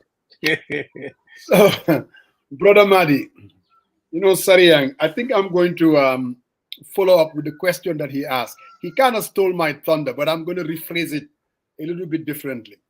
Madi, you have your job cut out for you because Madi Jorbateh has a reputation. And you talked about, Sarian said these are ambitious goals. I call them lofty: freedom, transparency, equality, accountability, and empowerment. And Madi, like I said, you do have a reputation. And most people believe that most likely this is going to be reduced to long press Okay. releases, anti-government Uh, rhetoric. no, no, go back again because I lost network at one point. Oh, you did? Okay. Yeah. I want to rephrase the question that Sarian was asking, and that is, um, for you to be able to achieve these lofty goals that you highlighted, most Gambians will agree to it. Opposition government, we want freedom, we want transparency, we want equality, accountability, and empowerment. But like I said, Madi Jorbateh has a reputation. And for something like this to work, you have to have a buy-in from two Mm. important stakeholders. And you did mention that. You mentioned the people. You have to have a buy-in from the people. You also have to have a buy-in from the government. And most people would say, and your reputation has demonstrated, always your approach with the government is not, I hate to use the word, it's not constructive. In other words, it's accusatory, it's blame game, corruption and this and that. Even your first press release, you said, these are some of the issues that I want to, for the government, I want this information to be out. I mean, some people will say the way you requesting and asking does not sound like someone who wants to collaborate, someone who wants to really sit down with government and say, okay, these are some of the issues that we need to deal with. Are you going to do? Are you going to? Are you going to do it differently, or is it just going to be the same old Madi Jorbateh, very critical? Whenever an issue comes up, you attack, attack, attack. How are you going to also? The other question is, how are you going to create a buy-in from the people? Because again, at the end of the day, unless and until you have a buy-in from that important stakeholders, like you said, I mean, this EF small is nothing just but just going to be another idea. What say you, especially the way you're going to engage this government or any other Uh, government in the future? yeah. So uh, in my perception, I hear your perception. Um, I raise issues and concerns and provide proposals, recommendations, and I raise them based on the law, based on the terms of reference of the institutions and officials that are responsible, so that I don't raise issues out of anger or malice or falsehood or accusations, empty accusations. Um, so that path will continue. I don't know any other path. Um, what we are dealing with is not uh, is about the Gambia. It is not the sole property of Madi or the sole property of any one Gambian, but we all own it collectively. Yes. Those in public office have a responsibility and they know according to law and they have to be held to account. Um, so far, over the years that I've been engaged, I have never felt left out or sidelined. Um, yeah, but rather I am hugely very engaged every day by communities, by organizations, by institutions, by schools in this country. Yes. So therefore, um, you know, I don't see what more, uh, change I have to do. We have to call a spade, and that is what I will do, as far as I know. And this organization, um, we are not going to beg for collaboration, but I will tell you that both the states, at all levels, and communities and individuals will seek our collaboration because of the quality of work we are going to bring on the table. Mhm. So we are not worried about that. I know we will be sought after Mhm. because in the long run, eh, both the state and the society as a whole will come to recognize that EF Small Center is an asset that they need. And so we will continue on this path, and there's no other path. All other paths that you may suggest, I can tell you, Musa, over the past 30 years of my engagement in policy and development work in this country, I have seen those approaches taken, Mhm. and I have seen the results of those approaches. There's no government meeting I have not been at, for the past decades, from Mhm. State House to Basse Commissioner's Office, to Masakonko Governor's Office, Mhm. to the Gambia Bar Association Office, to Gambia Chamber of Commerce Industry Office, and so on. And I Mhm. have maintained the same position, the same language, the same approach. So I don't feel I need to change anything. Rather, I need to, this organization, for me, our success is how many more leaders can we build? All right. So we want to build many more leaders, uncompromising leaders, honest leaders, leaders of character and integrity, who do not mince their words and who speak on the basis of their conscience and the law. So Yeah, yeah, for us, yeah, that yeah. is You mentioned something kind of interesting. You said you've done all these things over the years, and you don't see any reason why you should even change it. But my question to you, with all the years that you've used this approach, what has it yield? I mean, in terms of really that you can say tangibly that I engage the government and we are able to do A, B, and C, or I engage people as stakeholders, and we are able to, if Madi Jorbateh speaks tomorrow, let's say for instance, we could have mass mobilization. Every Gambian said there is corruption in the country. If Madi Jorbateh were to lift his one and said, you know what, my friend, speaking truth to power, let's all meet at Makati Square and talk to and speak truth to power. Do you think, I mean, again, my question is, do you believe that there has to be some changes in your approach or from your toolbox to whether it's in engaging the government or trying to get buy-in from the people? well. I think one your question is simplistic, or observation, or um, I don't have a magic wand. I am no different from any Gambian or human being. What we have in our society is in many other societies, where you have many more individuals like me standing up to raise the issues, to raise the concerns, to call out Correct. institutions and names, and we get listened to. I get listened to, all right, and we get recognized. I get recognized in the Gambia and outside the Gambia, Right. and this is not a one-time, one-day achievement that you do. It's a lifetime struggle because again, it's a whole society with all its characteristics and so on. Yeah. So I therefore will continue this. Right. Another way, I don't know another way, unless you suggest another way. But as I Mm. said, I think uh, the way I have been approaching the issues in this country, um, for me, I see success in it. I see vindication in it, and so on. And I may not be able to say 100,000 people rise up and they rise up. Do I need to do that or not? I don't know.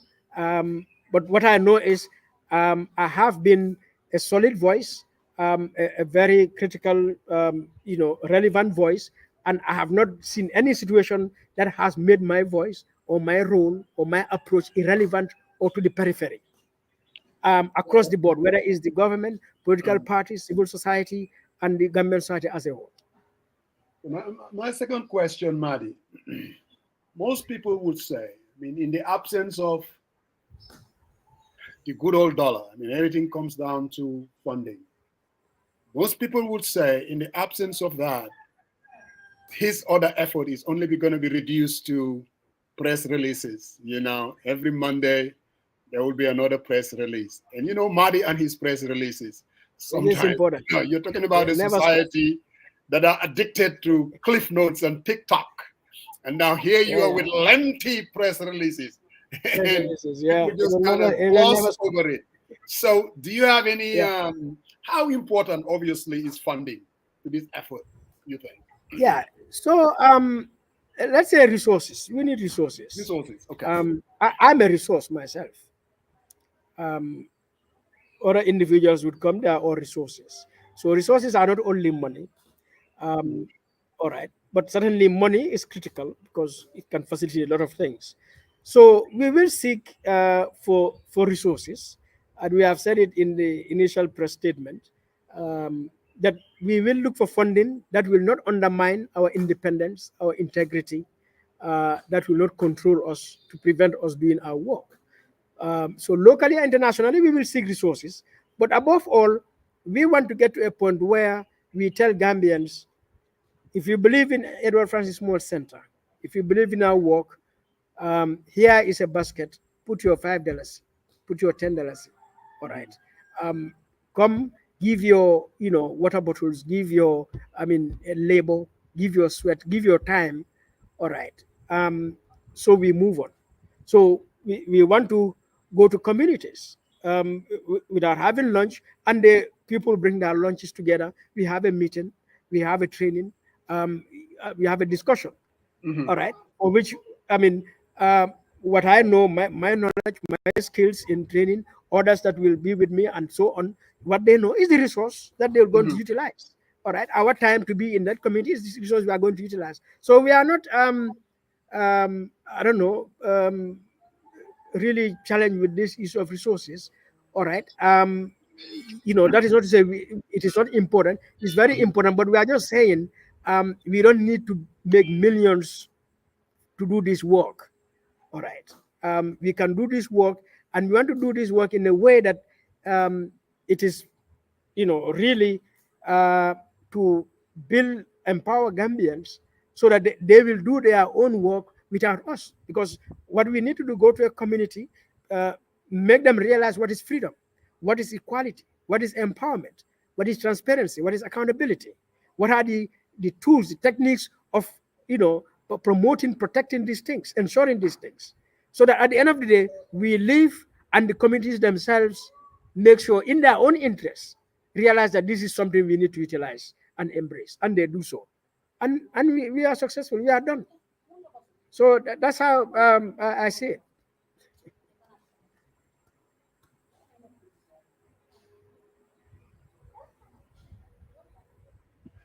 Thank you, Madi. Brother Sariang.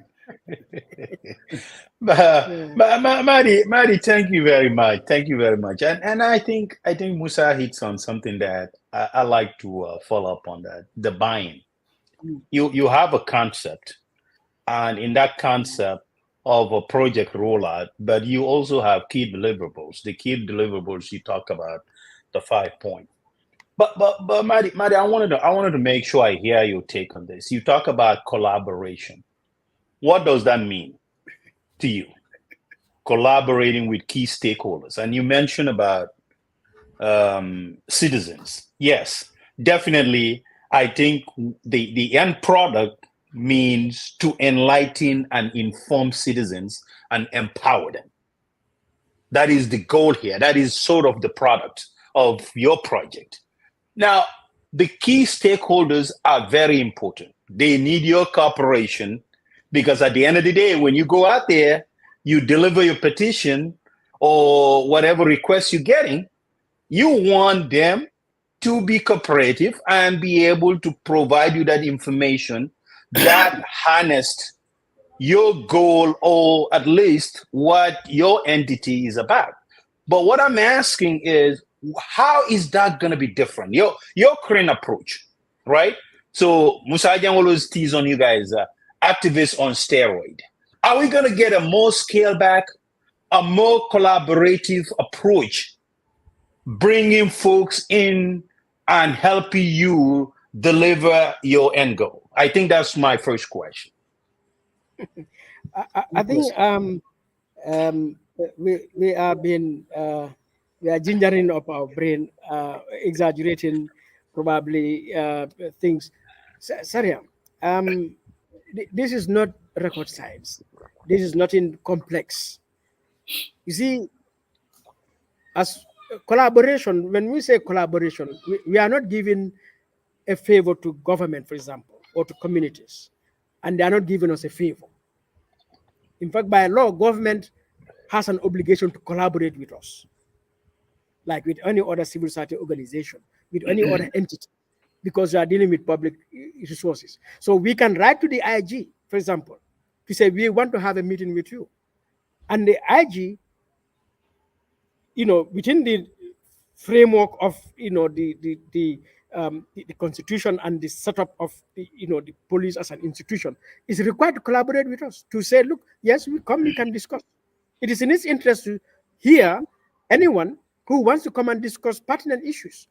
The former IGP, Mamour Diop, the late Mamour Diop, may his soul rest in peace, called me when I was calling him to resign. Called me to his office on 3 different occasions to discuss about police reforms in the Gambia, in the presence of who is now the Minister of Interior, Yabla Sanyang, who was then his deputy, who later became the IGP when Mahmoud Job passed away. Now, Sariam, this collaboration is nothing strange. We will write to the president to say we need to see you to discuss about corruption in this country. And we are not, it's not a favor. You have an obligation to meet us to discuss these issues. Sariam, we are ready to be responsible in our country. That is what it requires. So this collaboration, one can play with it anyhow you wish. What we are just saying is we are a responsible citizens who are ready under our constitution to perform our rights and duties. So it is in the interest of government to collaborate with us, just as it's in our interest to collaborate with the government, with the communities in Boraba, with the communities in Sangajor, with the communities Kandekase, and so on. It is in our interest to collaborate with the private sector, to collaborate with the media, because we are going to bring some to offer, and they will offer something. And if they all claim to work for this country, we work together to agree or disagree. So for us, there's no magic in this. There's no complexity in this. It has happened before. It is going to happen now. It will happen long when we are gone. So we will collaborate to go and discuss, to sit down, discuss, to work together, to look at the issues. All right, to raise the issues, to bring recommendations. All right, to monitor. And that means part of the collaboration means to go to court if necessary, to submit petitions. This is all collaboration. All right. So by sending petitions to an office, we are collaborating with you. It's not an attack. I think people need to change their frame of mind. We are not attacking anyone. We are saying, look, by law, these are your duties. These are your obligations. Fulfill them. That is collaboration. So we will collaborate, and you will see as we are already collaborating. We send letters, as I told you, to 6 institutions. One of the institutions called me yesterday or on Friday to say your letter is not properly addressed. Send us back the letter. That's collaboration. They're collaborating with us. Like we collaborated with them by sending them a letter. And we will correct the letter, the address, and send it to them, even though we don't agree with what they mean the address was wrongly addressed. Because according to the Access to Information Act, when you write to institutions, you address it to the information officer. So it is the duty of every institution to have an information officer. So if you don't have an information officer, and we send you a letter and we address it to the information officer, and he said no, send it to the permanent secretary or the director general, Well, that means you are not even abiding by the Access to Information Act by failing to create an information officer, which we will educate you to realize that, look, bill, create an office of information officer to comply with the law. So, sorry, we are collaborating then. And we will continue to collaborate. Okay, So I don't know. okay. This is our country. We Okay. did not come from Russia or China, to come and collaborate with anyone. We are here. It's like you and Sariang. Am I collaborating with you? We are collaborating here. You have an interest to call me here. I have an interest to be here. I don't need a favor for you to put me here. I'm not giving you a favor to be here. We are dealing with the Gambia. That is the issue. So that's what Madi, thank you. I think your heart is in the right place, but I think what I'm more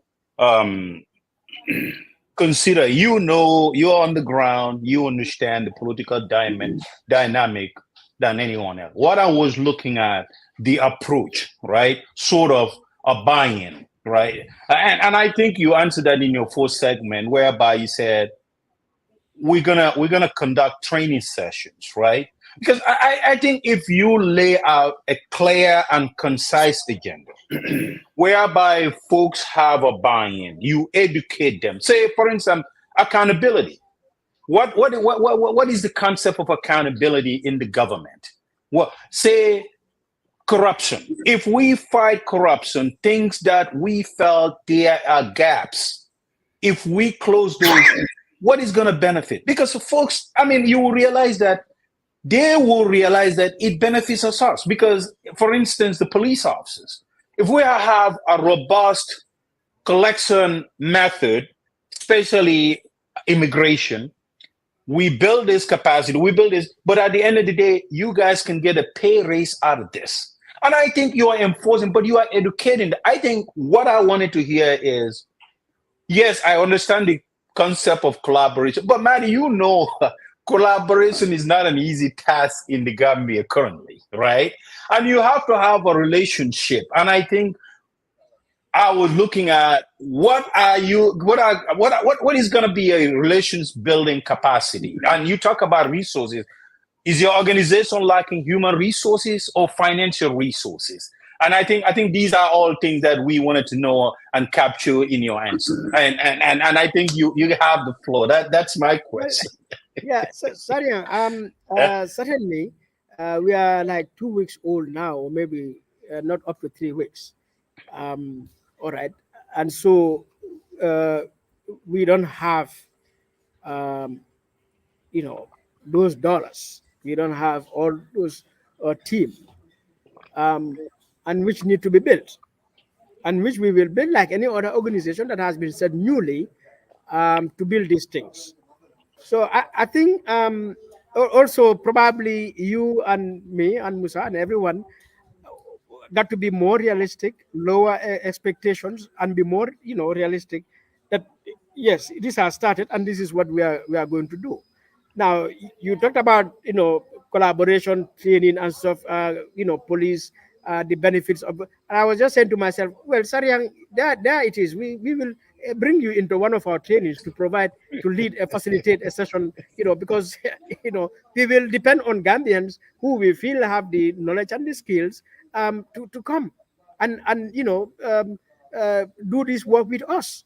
So I have been in this work for long, and I can tell you, and I've told you, I have enjoyed collaboration as far as I'm concerned. All right. Um, even where folks may attempt to sideline me, they cannot sideline me, because also it is about the quality, the character of the individual and the institution or the organization.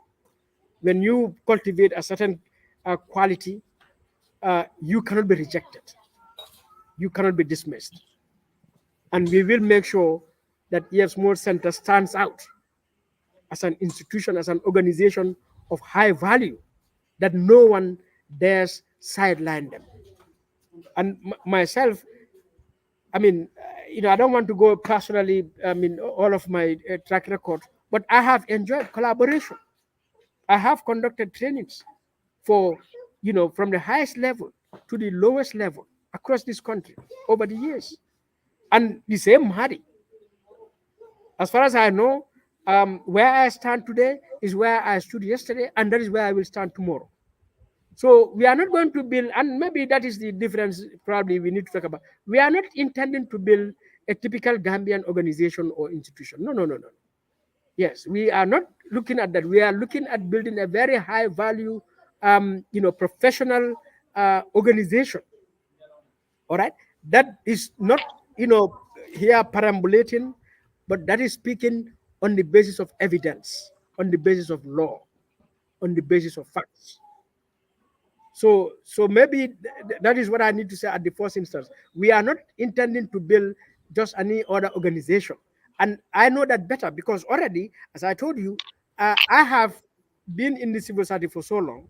I have been at the formation of civil society organizations in this country that are today, national, that have the national character, national name. I was at the very drawing table of organizations like that. I have supported the building of organizations that are today, of high character in this country. So if I'm gonna build an organization directly myself, so then rest assured, collaboration is not an issue I'm challenged with. No, and we will get the collaboration from the state, from the private sector, from the civil society, from the media, from the academia, from our international partners, and so on. And we are getting, as I'm talking right now, we are getting those approaches. All right, we are getting those approaches. As I'm talking to you right now, the day last week when this announcement was made, nothing less than 10 people offered, including a public servant, that she is ready to resign and come and volunteer in this organization. Up to the time I'm coming on this show, I have received applications unsolicited from individuals, application letter. So, and why? Because they know the names behind this organization are people of character, of integrity. So, collaboration is not our issue. Yeah, trust me. Madi, Thank you. Go ahead, Musa. I guess the operating word today is collaboration. And I'm going to come back to collaboration. No problem. Madi, nobody, any reasonable, fair-minded person will not question your character. There's no doubt. You have been consistent. That's your public record. Absolutely no doubt about that. But you also have a reputation and very predictable. And the collaboration that Sariang is talking about and I am talking about, I don't think you are very good at that. Or you said you have collaborated before, but, and maybe because I live outside of the country, I am not able to see the results that it yields. Let's take, for instance, the collaboration that I'm talking about.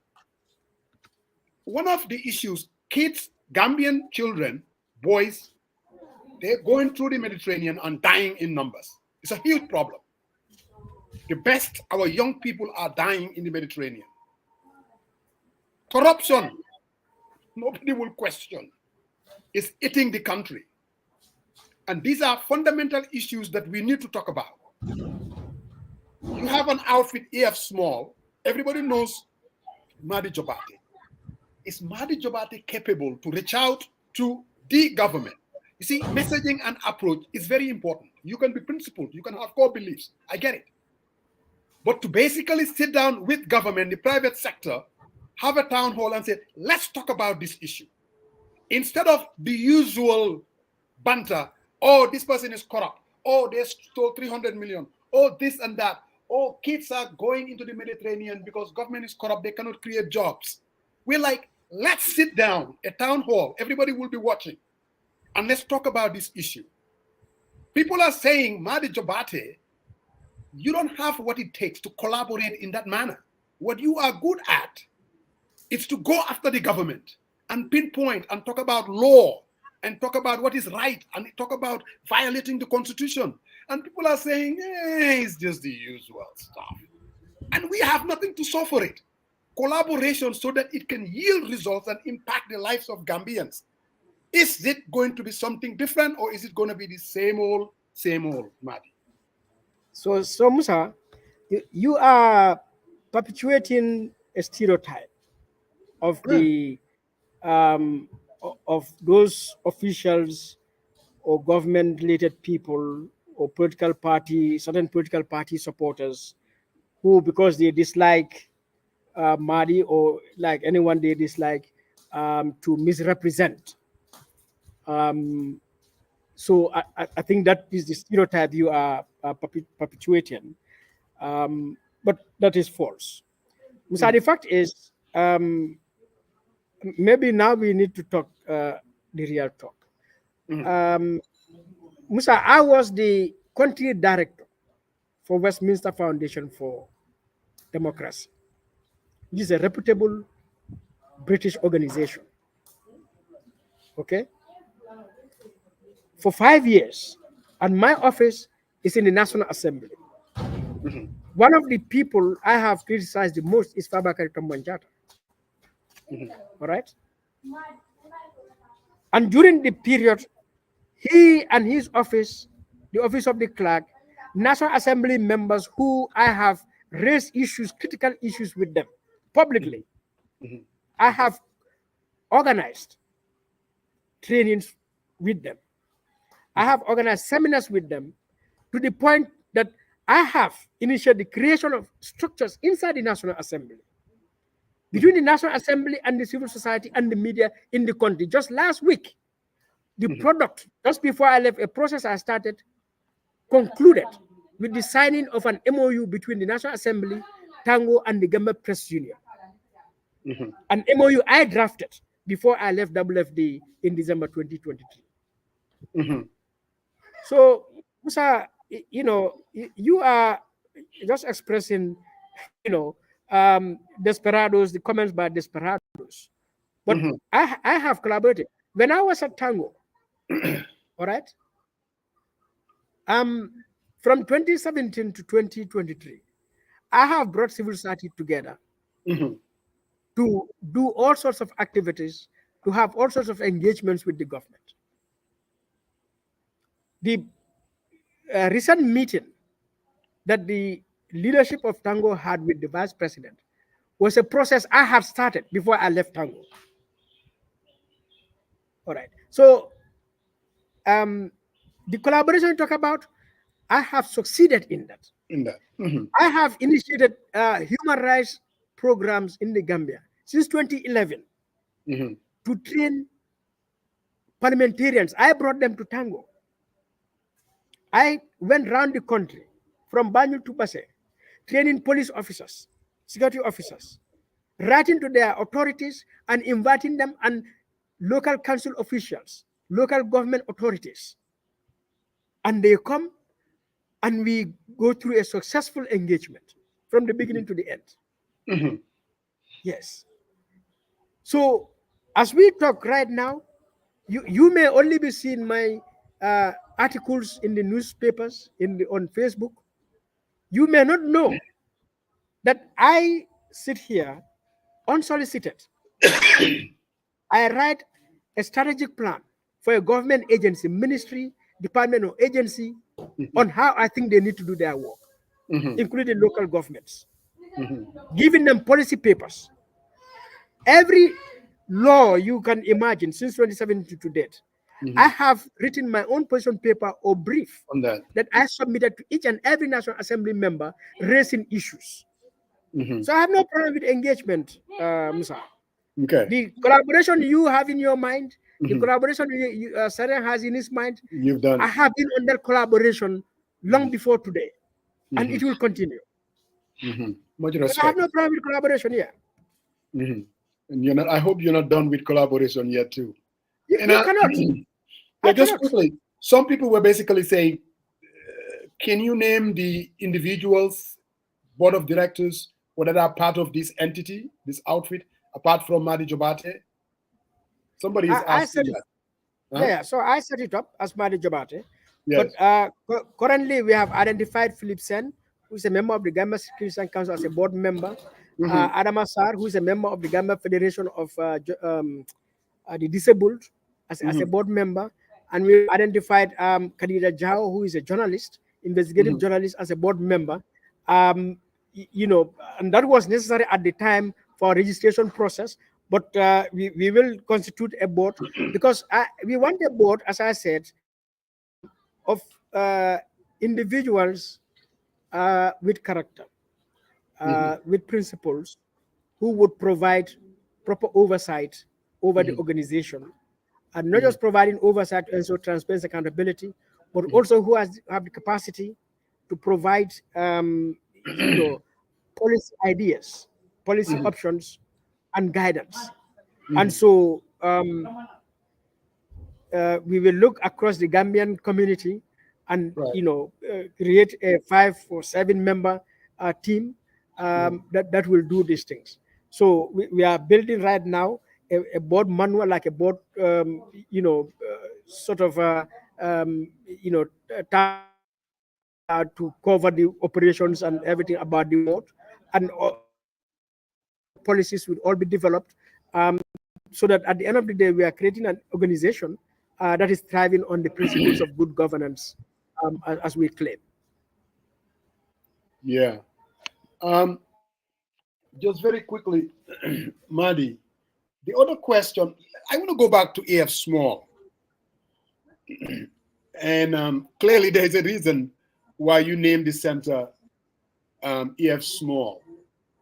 And it has a lot to do with, here is an individual, he's one of the pioneers fighting for the liberation of the country, you know, taxation without representation, which you quoted before. How would you think, I mean, AF Small, if he were to come back and look at Gambia and where Gambia is, how would he feel?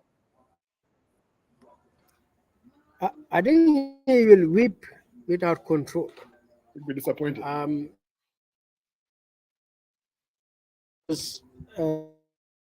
Taxation without representation 100 years ago. E.F. Small, who at the time, you know, was privileged as an educated Banjulian and Aku Banjulian, you know, working in the colonial system, working with the church. He was privileged, and he could have decided to stick to his work, and you know, enjoy life like everyone else. But being a man of conscience, of patriotism, of honesty, saw the injustices of the colonial system, the exploitation of the colonial, you know, traders and everything, decided to stand up, to speak up, to the point that he eventually had to lose his job, to even get exiled. So, which is what has inspired me as well, you know, to set up this organization in his name to continue his work and legacy. But then, as we said, if he should wake up today to come to the Gambia, where now, in those days, he said no taxation without representation. That is, the colonialists should not tax our people, so long as our people are not represented in the decision-making institutions that decide our distribution of resources. Now, 100 years later, we have been electing our own representatives. There are no more electing colonialists. Colonialists are no more here, but Gambians themselves go to the vote, to the ballot, and vote for their own fellow Gambians as representatives to whom they pay tax, so that they decide the distribution of resources for the benefit of all. So if Small should wake up today, what he would see is how that tax money, and including the loans and grants those representatives have taken in the name of our people, have been plundered to the point that the vast majority of our people are denied those resources and the goods and services those resources should bring. So I think he will be very disappointed beyond imagination. Thank you very much, Brother Madi. So, Sarian, I guess I'll give you the last. We've been here almost 2 hours. Yeah, It's always yeah, good. Madi, we appreciate your time, and your efforts in setting this entity up. And I think in your closing remarks, what would you have for the key stakeholders in terms of, we understand it's a brand new um, organization, and it will have its own internal challenges. But what would you do? I mean, what would be a word of at least extending the olive branch of your organization to the key stakeholders for them to be all involved and know that this is their own, and they should support and empower your organization and get it going. So what would be your closing remarks on that part? Well, I mean, I wouldn't allow you to subject me in your characterization, because when you talk about olive branch, I'm not violent, I'm not aggressive, I'm not You're not all aggressive. those things. Yeah, no, I'm not. All of those things that you and Musa, the stereotypes were, No, I did come not from say somewhere that. and want to dump on me. So I totally reject that. What I know now, you know, what I know that Mari is a citizen like everyone else, has a right and a duty to contribute to national development. Those who hold public office, those in the private service sector, those in society everywhere else, all Gambians, and we all share the same rights, the same duties to defend the Gambia. Um, I am passionate about defending the Gambia, and I'm uncompromising about it. Uh, I'm honest about it.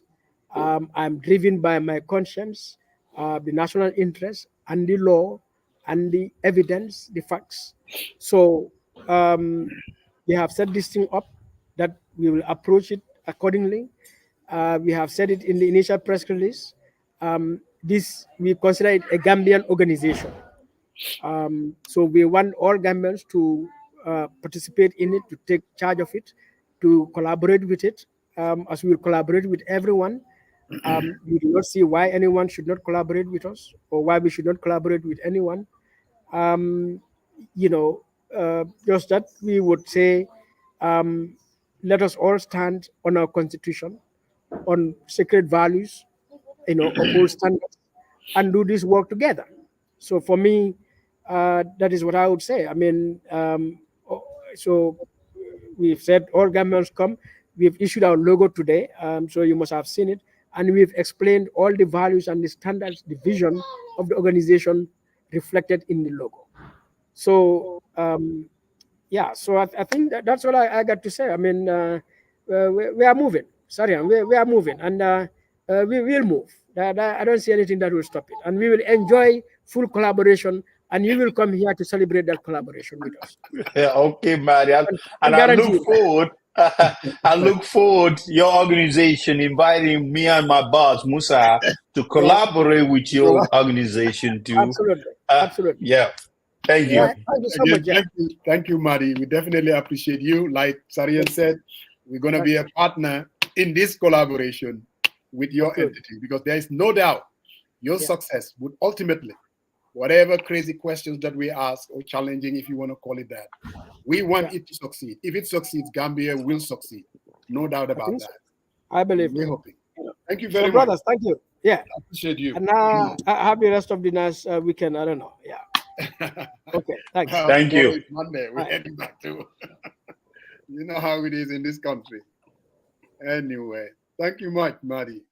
Brother Sariang, Madi is always, interesting. I mean, one thing though that one cannot question is the guy's character. I mean, and he's very principled, and he has core beliefs. No doubt about Yeah. that. His heart, like you said, his heart is in the right place. But Yeah. again, I mean, I just hope that he would look into choosing different tools in his toolbox in this process. I hope that it's not just going to be an extension of what we've seen over the years. I mean, it is what it is. Like he said, I mean, he has he has collaborated before, and a lot of results will yield, and maybe it is true. But at this point in our situation in the Gambia, I think there is a need for this outfit, no doubt about that. And I just hope that the collaboration that we keep putting emphasis on, and messaging, all of that. Ni gars yi dee wax rek, baby, am na nooy waxee man. Mu la déglu de. And I think I'm not characterizing the organization or him in any way, but I think, a standalone voice of reasoning where you write press releases and, express your opinions in a public domain. And when you form an entity, and those entities, I think the key stakeholder, I think yes, the citizens are important. But the person, the key stakeholder here is your customer. Your direct customer will be the government. So I think forging without compromise your integrity, working with them and building a strong partnership, I think it's very, very important. I mean, as I said, I think, when you go out there to the Minister of Finance and wants to engage them to give you some type of documentation, which is sort of a national inquiry, you want them to be responsive and be positive and also meet the timeline. But how do you craft that relationship and build upon that relationship without them feeling that you're preaching them to abide by the Constitution or the law? And I think I have a slightly different take, while maintaining your integrity, but working also and saying, hey, this is something that it's the duty of the citizenry to inform them. How do you juxtapose that? You got the citizens here, you got your direct customer here, the government, and you're the entity, you're in between. How do you collaborate and make sure this effort comes to fruition? A lot of question mark, but No, I will. on this particular issue, I mean, I think I really like the way you're drilling it. To be honest, I mean, I think you're right. I mean, look at our brother Sol Baji, and he's like, "Oh, don't collaborate with this government." So, Sol, don't collaborate with this government. I'm telling you, I don't think that a very smart. Also the concept of subpoenas and court. I think I'm not dismissing that at all, but I think that should be the last result. I don't think it's gonna give you what you get. I'm gonna take you to court. Okay, I get it. I don't know. I'm just trying to help, man. I said, because if they say Barrow spent 150,000 on his fish money, and if you want to get to the bottom of that at the State House, definitely you have to reach you have to reach to the State House, but you have to also be able to engage the folks around that to be able to say, hey, it's true or not. This is the document that the Barrow, but this is the expense log and all that stuff. So it takes a little bit of collaboration. I don't think, I would think you so. see what I'm saying? Irrespective of what you think the law says. Okay, fine. I mean, at the end of the day, if you call the finance minister, like you said, to get some information, and this guy is telling you, I don't have the time to meet you, or even respond to whatever you are asking for, all you can do is just send press releases and go after him and saying he hasn't been responsive, he's violating the law. Okay, I'm going to take him to court. Go right ahead. It will be sitting there for the next 3, 4, 5 years. How does that help the citizens and the information that they need? So all we're saying is, don't ever compromise your integrity, and which I don't think Madi would. Don't ever compromise your character, which I don't think he would. And Madi is driven ultimately what is in the interest of the people. Correct. And all we are saying is, we're not naive. All we're saying is, are you going to tinker with the approach a little bit so that you can have partners you can work with. Because sometimes it's also in the interest of the government. You have to convince them. It is in their interest, because there's a lot of misinformation. It is in their interest to stake their position as well. It's not only Dr. Ismail Assise that goes on coffee time and said, okay, this is what the government is doing, and this is what the government, and then you think, I mean, people are still thinking that this guy is overspinning, and some are saying he's lying. They don't pay him any mind. So it is in the interest of the Dr. Ismail Assise of this world to work with Madi Jorbateh, you know what I mean, to have a town hall meeting to talk about issues. I seriously do believe that. And Madi should be able to convince the government that together we are all on the same path. What is ultimately is in the interest of the country. That's that's what I'm talking about. But anyway, we said we were just gonna start kind of whittling this thing to 2 hours. And you know, coach is watching. I don't know what he got to say, but he's watching. He might be dialing and say, "Hey, Musa, I disagree." He disagrees. Trust me. Whatever you heard from Madi, that's what he's going to say. I would be different. But we don't want our, what do they call them? Our sponsors putting you merenyu. We cannot afford that. Absolutely not. So we're gonna go to them, and guys, we will be right back. Believe the hype, because it's that good. A true kitchen essential. Get Candy Spice products to impress your family and friends with great food, creating flavorful memories. We have pepper sauce, marinades, gourmet spices, barbecue sauces, fruit butter, African snacks, and much more. Every order gets a gift. Yes, you heard that right. Every order gets a gift. Candy Spice, it's handcrafted and all natural. We have options, you choose. Order at www.candyspice.com.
While you have certainly heard about coronavirus, commonly called COVID, you might not know these important facts and ways to protect your family from the illness it can bring. COVID can be very contagious through air, touch, or sharing food. It has been studied at length, and we can share with you what we know so far. Who are we? We are New World International, a non-profit organization located in Washington State, and our mission is to educate people about coronavirus. The coronavirus can cause serious illness and, yes, even death if not treated right away. The symptoms are similar to the common flu: fever, cough, sore throat, and shortness of breath. Many people experience these symptoms and wait too long to seek medical attention. That can be a life-threatening mistake. Certainly, keeping a safe distance from others that appear to have flu symptoms is advisable. It's always better to be safe than sorry. If you develop these symptoms, there won't be any way for you to know that it's just a common flu unless you have a test done. It's best to seek out a doctor, nurse, health worker, or health facility to get advice and treatment if needed. If you are a student, report the conditions to your teacher right away. By all means, stay home if you are sick. Always cover your mouth and nose if you sneeze, and wash up afterward. The contagion spreads with the moisture droplets. As you have heard, there is a vaccine available for coronavirus. Seriously consider receiving a vaccine before you become ill. And above all, consult with your doctor when you do not feel well. For more information, please visit us online at newworldinternational.org. Well, talking about the the devil, Pop Samba. Alhaji Musa. I bet all through this conversation you've been like dying. Actually, I did not because I'm so busy. I could not even follow it. But I just heard what you said about collaborating with the government. And listen, if a government is genuine, there is no wrong with collaborating with them, Musa. And if one thing that has become very apparent is that this government is more interested in defending whatever policies they have, good or bad, than even acknowledging the truth. And it is sad though, because you would have thought that at least sometimes to acknowledge some of your mistakes, or there are challenges all over the world. But no, not to this government. Everything is rosy, everything is great, and a person like Madi Jorbateh would be seen with so much disdain, in that they're thinking that what he is, to borrow their words, undemocratic, or somebody who is not sincere, or somebody who is not. You're not very democratic. Yeah, who is not honest, because to them nobody should challenge their assertions. And what they want is they want cheerleaders, Musa. And I don't believe that any activist worth his or her salt would be an activist of any, or not activist, would be a cheerleader of any government. Because let me give you an example. I'm going to later. I'm going to be dealing with that issue later on another platform. Let's say you say the IMF has projected that the Gambia's economy is going to rise by 5%. Yeah, growth to GDP. So you're just going to go and start clapping for them? But what about the average Gambians who are still suffering from these policies, the abject poverty in that country? It's just like clapping for the Minister of Health, only to wake up and be told, you know what, the RVTA, the main referral hospital, had to suspend surgeries of Gambians because of lack of running water. So when you're an activist, your job is not to clap for somebody. You see yourself as a voice of the voiceless. And at the end of the day, government has paid enough money to enough people, great salaries, great benefits, to be doing the cheerleading for them. So Madi, I believe that his organization is more than timely. Because Musa, whether we want to accept it or not, most of our so-called civil society are just there by name. Yeah. They're not as proactive. But with Madi Jorbateh, you'll have somebody who will speak out on every issue without fear, favor, affection, or ill will. He's not looking to be favored. He's not looking for your meetings. He's not looking to quarry favors from anybody. He's going to speak truth to power, and that's what the country needs. Gambians need advocates, Musa, because Gambians are suffering. Nothing has changed. I'm going to pass Samba.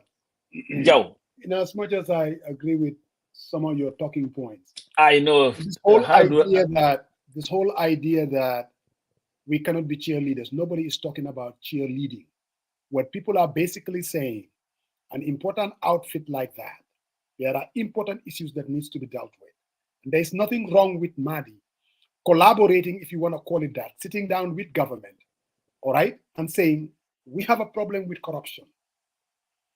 And I think talking, having meetings, having town halls, which I call it, somebody's telling me, why you say that? Yes, so that the Gambian people will tune in instead of this usual bickering.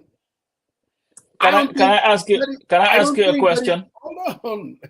No. Well, I know where you're going, Musa. The easiest thing is. I know where I'm going, but the people that are listening, they don't know where I'm going. No, everybody knows where you're going. Let me tell you something. Everybody knows where you're going. Here is the thing, though. It's the short and long story of all this. The short and long story of all this, Musa. You know, is what? You know, Madi has gone through the proper channels to request for information about the anonymous donors and all these other things. Let's see whether the government would provide that information. It is a law. That's the beginning of that conversation. The law just is a law by itself. It's not enough. That's what my smart, the new newlywed, his thinking is different. That it's not only enough. If you want to harness that, if you want to get that information, just relying on law and principles, it has to be a lot more than that. Let me tell you something there. If you're into activism, there are sometimes you do what you have to do. If you are just a political pundit who is seeing punditry in everything, then you come up with all these nuances. All I'm saying here is there was a law passed in Parliament. Now, what you want to know and wanted to know since 2017 up to date, who are the anonymous donors of those 57 vehicles? Let's know that. So that's it. So Musa, you know what? All I'm saying here is the government is sincere about having that conversation. Don't go into hiding on technicalities and all that. The whole governance system in the Gambia is rotten to the core. Let me put it this way. We all know that this is not the kind of government that we will use sincerity and that ultimately they are in it for what is in the interest of the. I don't believe that. So, but it is the government of the day, whether we like it or not.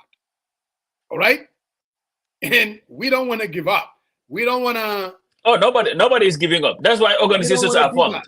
Ultimately, we want to make sure that we utilize other channels to make sure that we get what we want. We want and you know what? That's exactly exactly what Madi is doing. That's exactly what Madi is doing. That's why Madi went through the regular channels, registered an institution. So that now it's not Madi the person, but Madi from an institution speaking truth to power. This is why Madi decided, you know what, I'm not just going to sit and talk. I am going to use the legal means to request for this information. If it is not coming, I will use the courts to this. And that's just what it is. Okay. So what Madi is, Madi don't talk, don't sit with anybody. Believe me. Sitting has not earned us anything. It's a joke. Well, activism on steroids haven't earned us anything anyway. That's all right. You know what? Is here too now. You know. You know that. You know what? That's fine. Activism on steroids. We'll continue to be on steroids. There's a whole lot of things, my friend. And then let me ask you something, Musa. What have going dealing with these people the way that they were and us too? If you look at our governance system, Musa, nothing works. No institution is functioning as well. The level of corruption, whether it is the local government, whether it's the central government, you look at the Gambia, sometimes you want to throw your hands in the air and say, you know what, I give up. Because wherever you look and say, oh, you know what, this it's like a country without transformational leadership. All institutions. Not even Musa. My bro, Chapangensen president, don't exercise with negative. You have to give him thumbs up now. He's hitting and sweating. No, I'm not going to make fun of him exercising. You know, he needs it. He definitely does need it. Yeah, he's definitely hitting the. I guess he's getting ready for 2026. I guess. Well, at least he's not spending this time his vacation. You know, talking about climbing 500-meter tree, Kaba tree, and all that. Maybe he's. You know what? I think this is more useful than all the other ones where he would sit there talk about climbing 500-meter tree, Kaba tree, and all that stuff. So, hey, go for it. I hope that you're going to be here next week. What's going on next week? No, that's not. I'm just saying, maybe this whole corruption thing too, because I think we need to drill down on this IEC. And I think I want to. No. You know the IEC, Musa. I've been talking about this forever. New Panakobe next week, but there are no. You see, this is the problem that we have. Even our opposition parties are not functioning as they're supposed to. Buldega Chowli. Musa, the whole IEC has been shrouded with inconsistencies on constitutionalities. But nobody wants to touch it. And you know what that money is? Go back to those numbers. The 122 million that was earmarked for Nakalatura voter registration. And then the government lied. I don't want to. Ben next week. Ben next week. Ben next week. Then go need put Panabe next week. And we definitely give it the attention that because seriously, it's a huge problem. It is. Independent Electoral Commission, an independent outfit. Bohamne. Soon election. This is an entity that has to be trusted. Torrance. I mean, it's huge. So Baji, by the last 2 minutes, can I contribute? Don't understand that. You had 2 hours to we're just about Ben next week, Saul, brother man. I'm about to get up now. Man, you know? This guy is a new newlywed now. He can be. You don't want to. No. If Saul, if you can call in and conclude your remarks in 3 minutes, go ahead. Go ahead, Musa. But I have to send him the link too. And when I send it to him, he tells me. No, send him the link. You know, he got something to offer. 2 hours. To call me and say send me the link. But no, he was eating breakfast and he was drinking his coffee too, and he got to get all that stuff lined up. And he has to log on to Facebook to see what you was doing. Then, you know, you caught his attention. Now he has to react to what you're saying. So you know how that all goes, man. So Saul, I sent it to you on Messenger. The link. It's on Messenger. When the last time he called and I didn't. We left him on the. My sister is asking about the wifey, Mariama. Oh, Mariama. See, sister, get condong, banyo bijande de.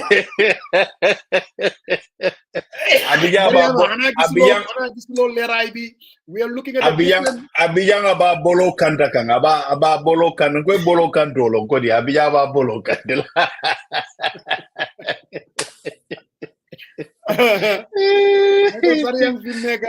I mean, no stress. No, I'm not pen stress. I'm not kind of when the youngest smile. I saw this on TikTok. I'm like, no, sorry. Even your music selection, I'm like, this guy. Oh, yeah. I said you. No. Our sisters for you Chabahal, you know, Bena sister, but in Syria, the opening of the salon, so you might just to you know, but if I can smile, but go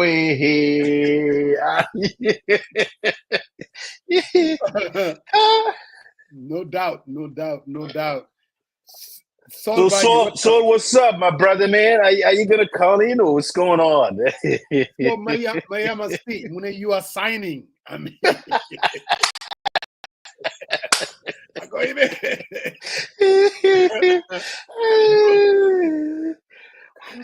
No, guy. Na sister kambara di back. Too close. I'm not talking to you, Saria. Mom, Lisa, and I'm not gonna talk to you for now. You need to do your own thing and stay away from us. Yeah. Okay, he said, I guess this is that I'm gonna have a comment. I mean, okay, go ahead. People will hear you. Can people hear me? Yeah, I believe. Yeah, people can. Right, 2 minutes, money. I have to listen to what Madi was saying because it's important. First things first, I think what Madi should do is not collaborate with any of these government entities. They're not honest and trustworthy. We'll waste time in Wajiman, Sawai Musa. So we need to be serious. We need to hold this government accountable. We need to stay clear of Adama Barrow and his people. Let them know that people are dissatisfied with the way of doing things. But for all Gambians, I think the Edward Francis Small family should go to court and request to have their names disassociated with RVTH. Really? Yeah, it is not fair, Musa. Here's a decent guy who has fought for his country. We have a hospital that is not functioning. People are dying. How can we not have running water at the hospital, Musa? Coach Samba Jaw nga wax de. It is written. It's all over social media that the hospital at one point in time last week had no water and people couldn't perform surgeries. I mean, Musa, but we are able to go buy 100 vehicles worth of $3 million. Come on, man. And you want to dig up. So I am appealing. I have been saying this for a long time. The families request to have their name disassociated with this hospital. It's an insult. So, in conclusion, Musa, because I'm done 2 minutes, none of our institutions are functioning. None. SOEs fail, GPA, ferry service, NAWEC, we all know this. Understand me? Daniel Musa Moine. For 7 years since Adam Barrow came to power, and before that, the opposition parties were telling us that over 400,000 of our kids have not achieved the requisite education to be able to compete with the outside world. We were saying it. Now, fast forward. For the past 7 years, Musa, we have not hit anything over 5% of students having 5 credits in these WAEC exams, or I don't know, whatever name they call it. Over 5% or below. For all of these kids, exams. So this year, or last week, Madi was posting this and it's all over social media. And the government knows this. How can 29,936 kids sit for an exam and only 88 of those kids passed or had 6 aggregates? It's a disaster that's happening in the country.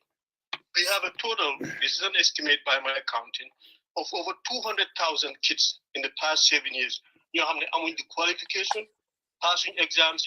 How do you create all these universities? Who's going to go to these universities, Musa? Definitely. Why, Saul, quick question, just an update very quickly. I mean, what's the status of the coalition for system change? I mean, any updates, any movements?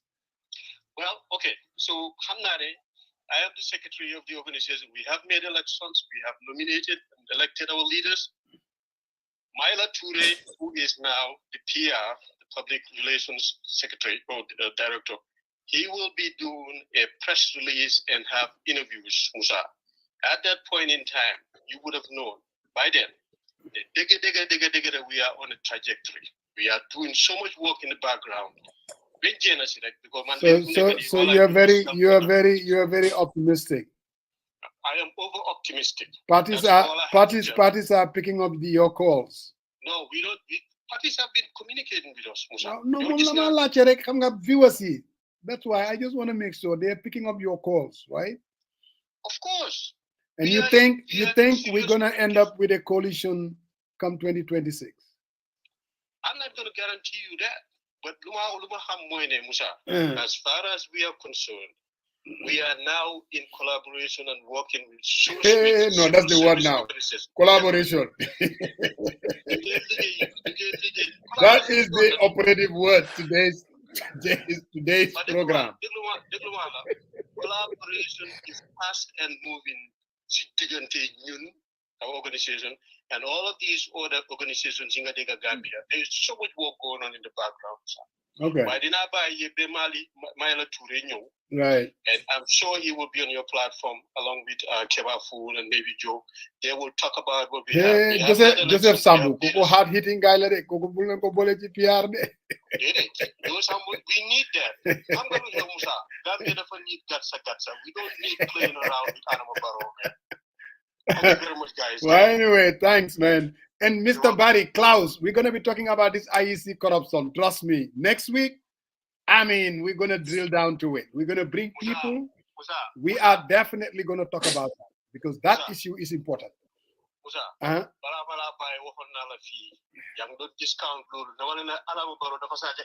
don't believe it? I'm not going to tell you what I think. Next week. I'm not going to argue with you, but trust me, corruption scandal and stealing elections don't conflate issues. Favorite like M. Then next week, Agdama. So, Ben next week, inshallah. I mean, yeah. Make sure you do your part and mobilize folks in Michigan to vote. Of course. Oh yes, Saul. Like Michigan especially. Of course. Oh, you're gonna move to Maryland. This guy is in. Imam is a small nit la mom right for the make sure that everybody goes to vote. Yes. Everybody is gonna have a well, vote.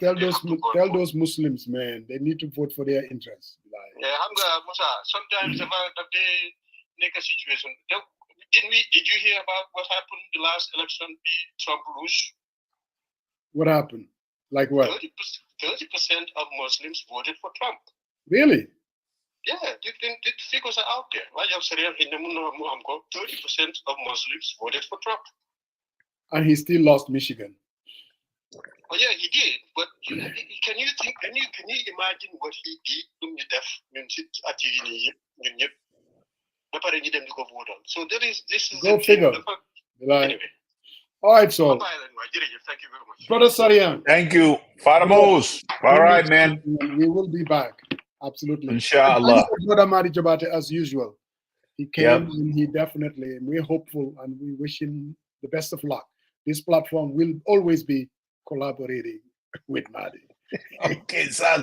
Until then, next week, Musa, we will collaborate. All right. Thank you.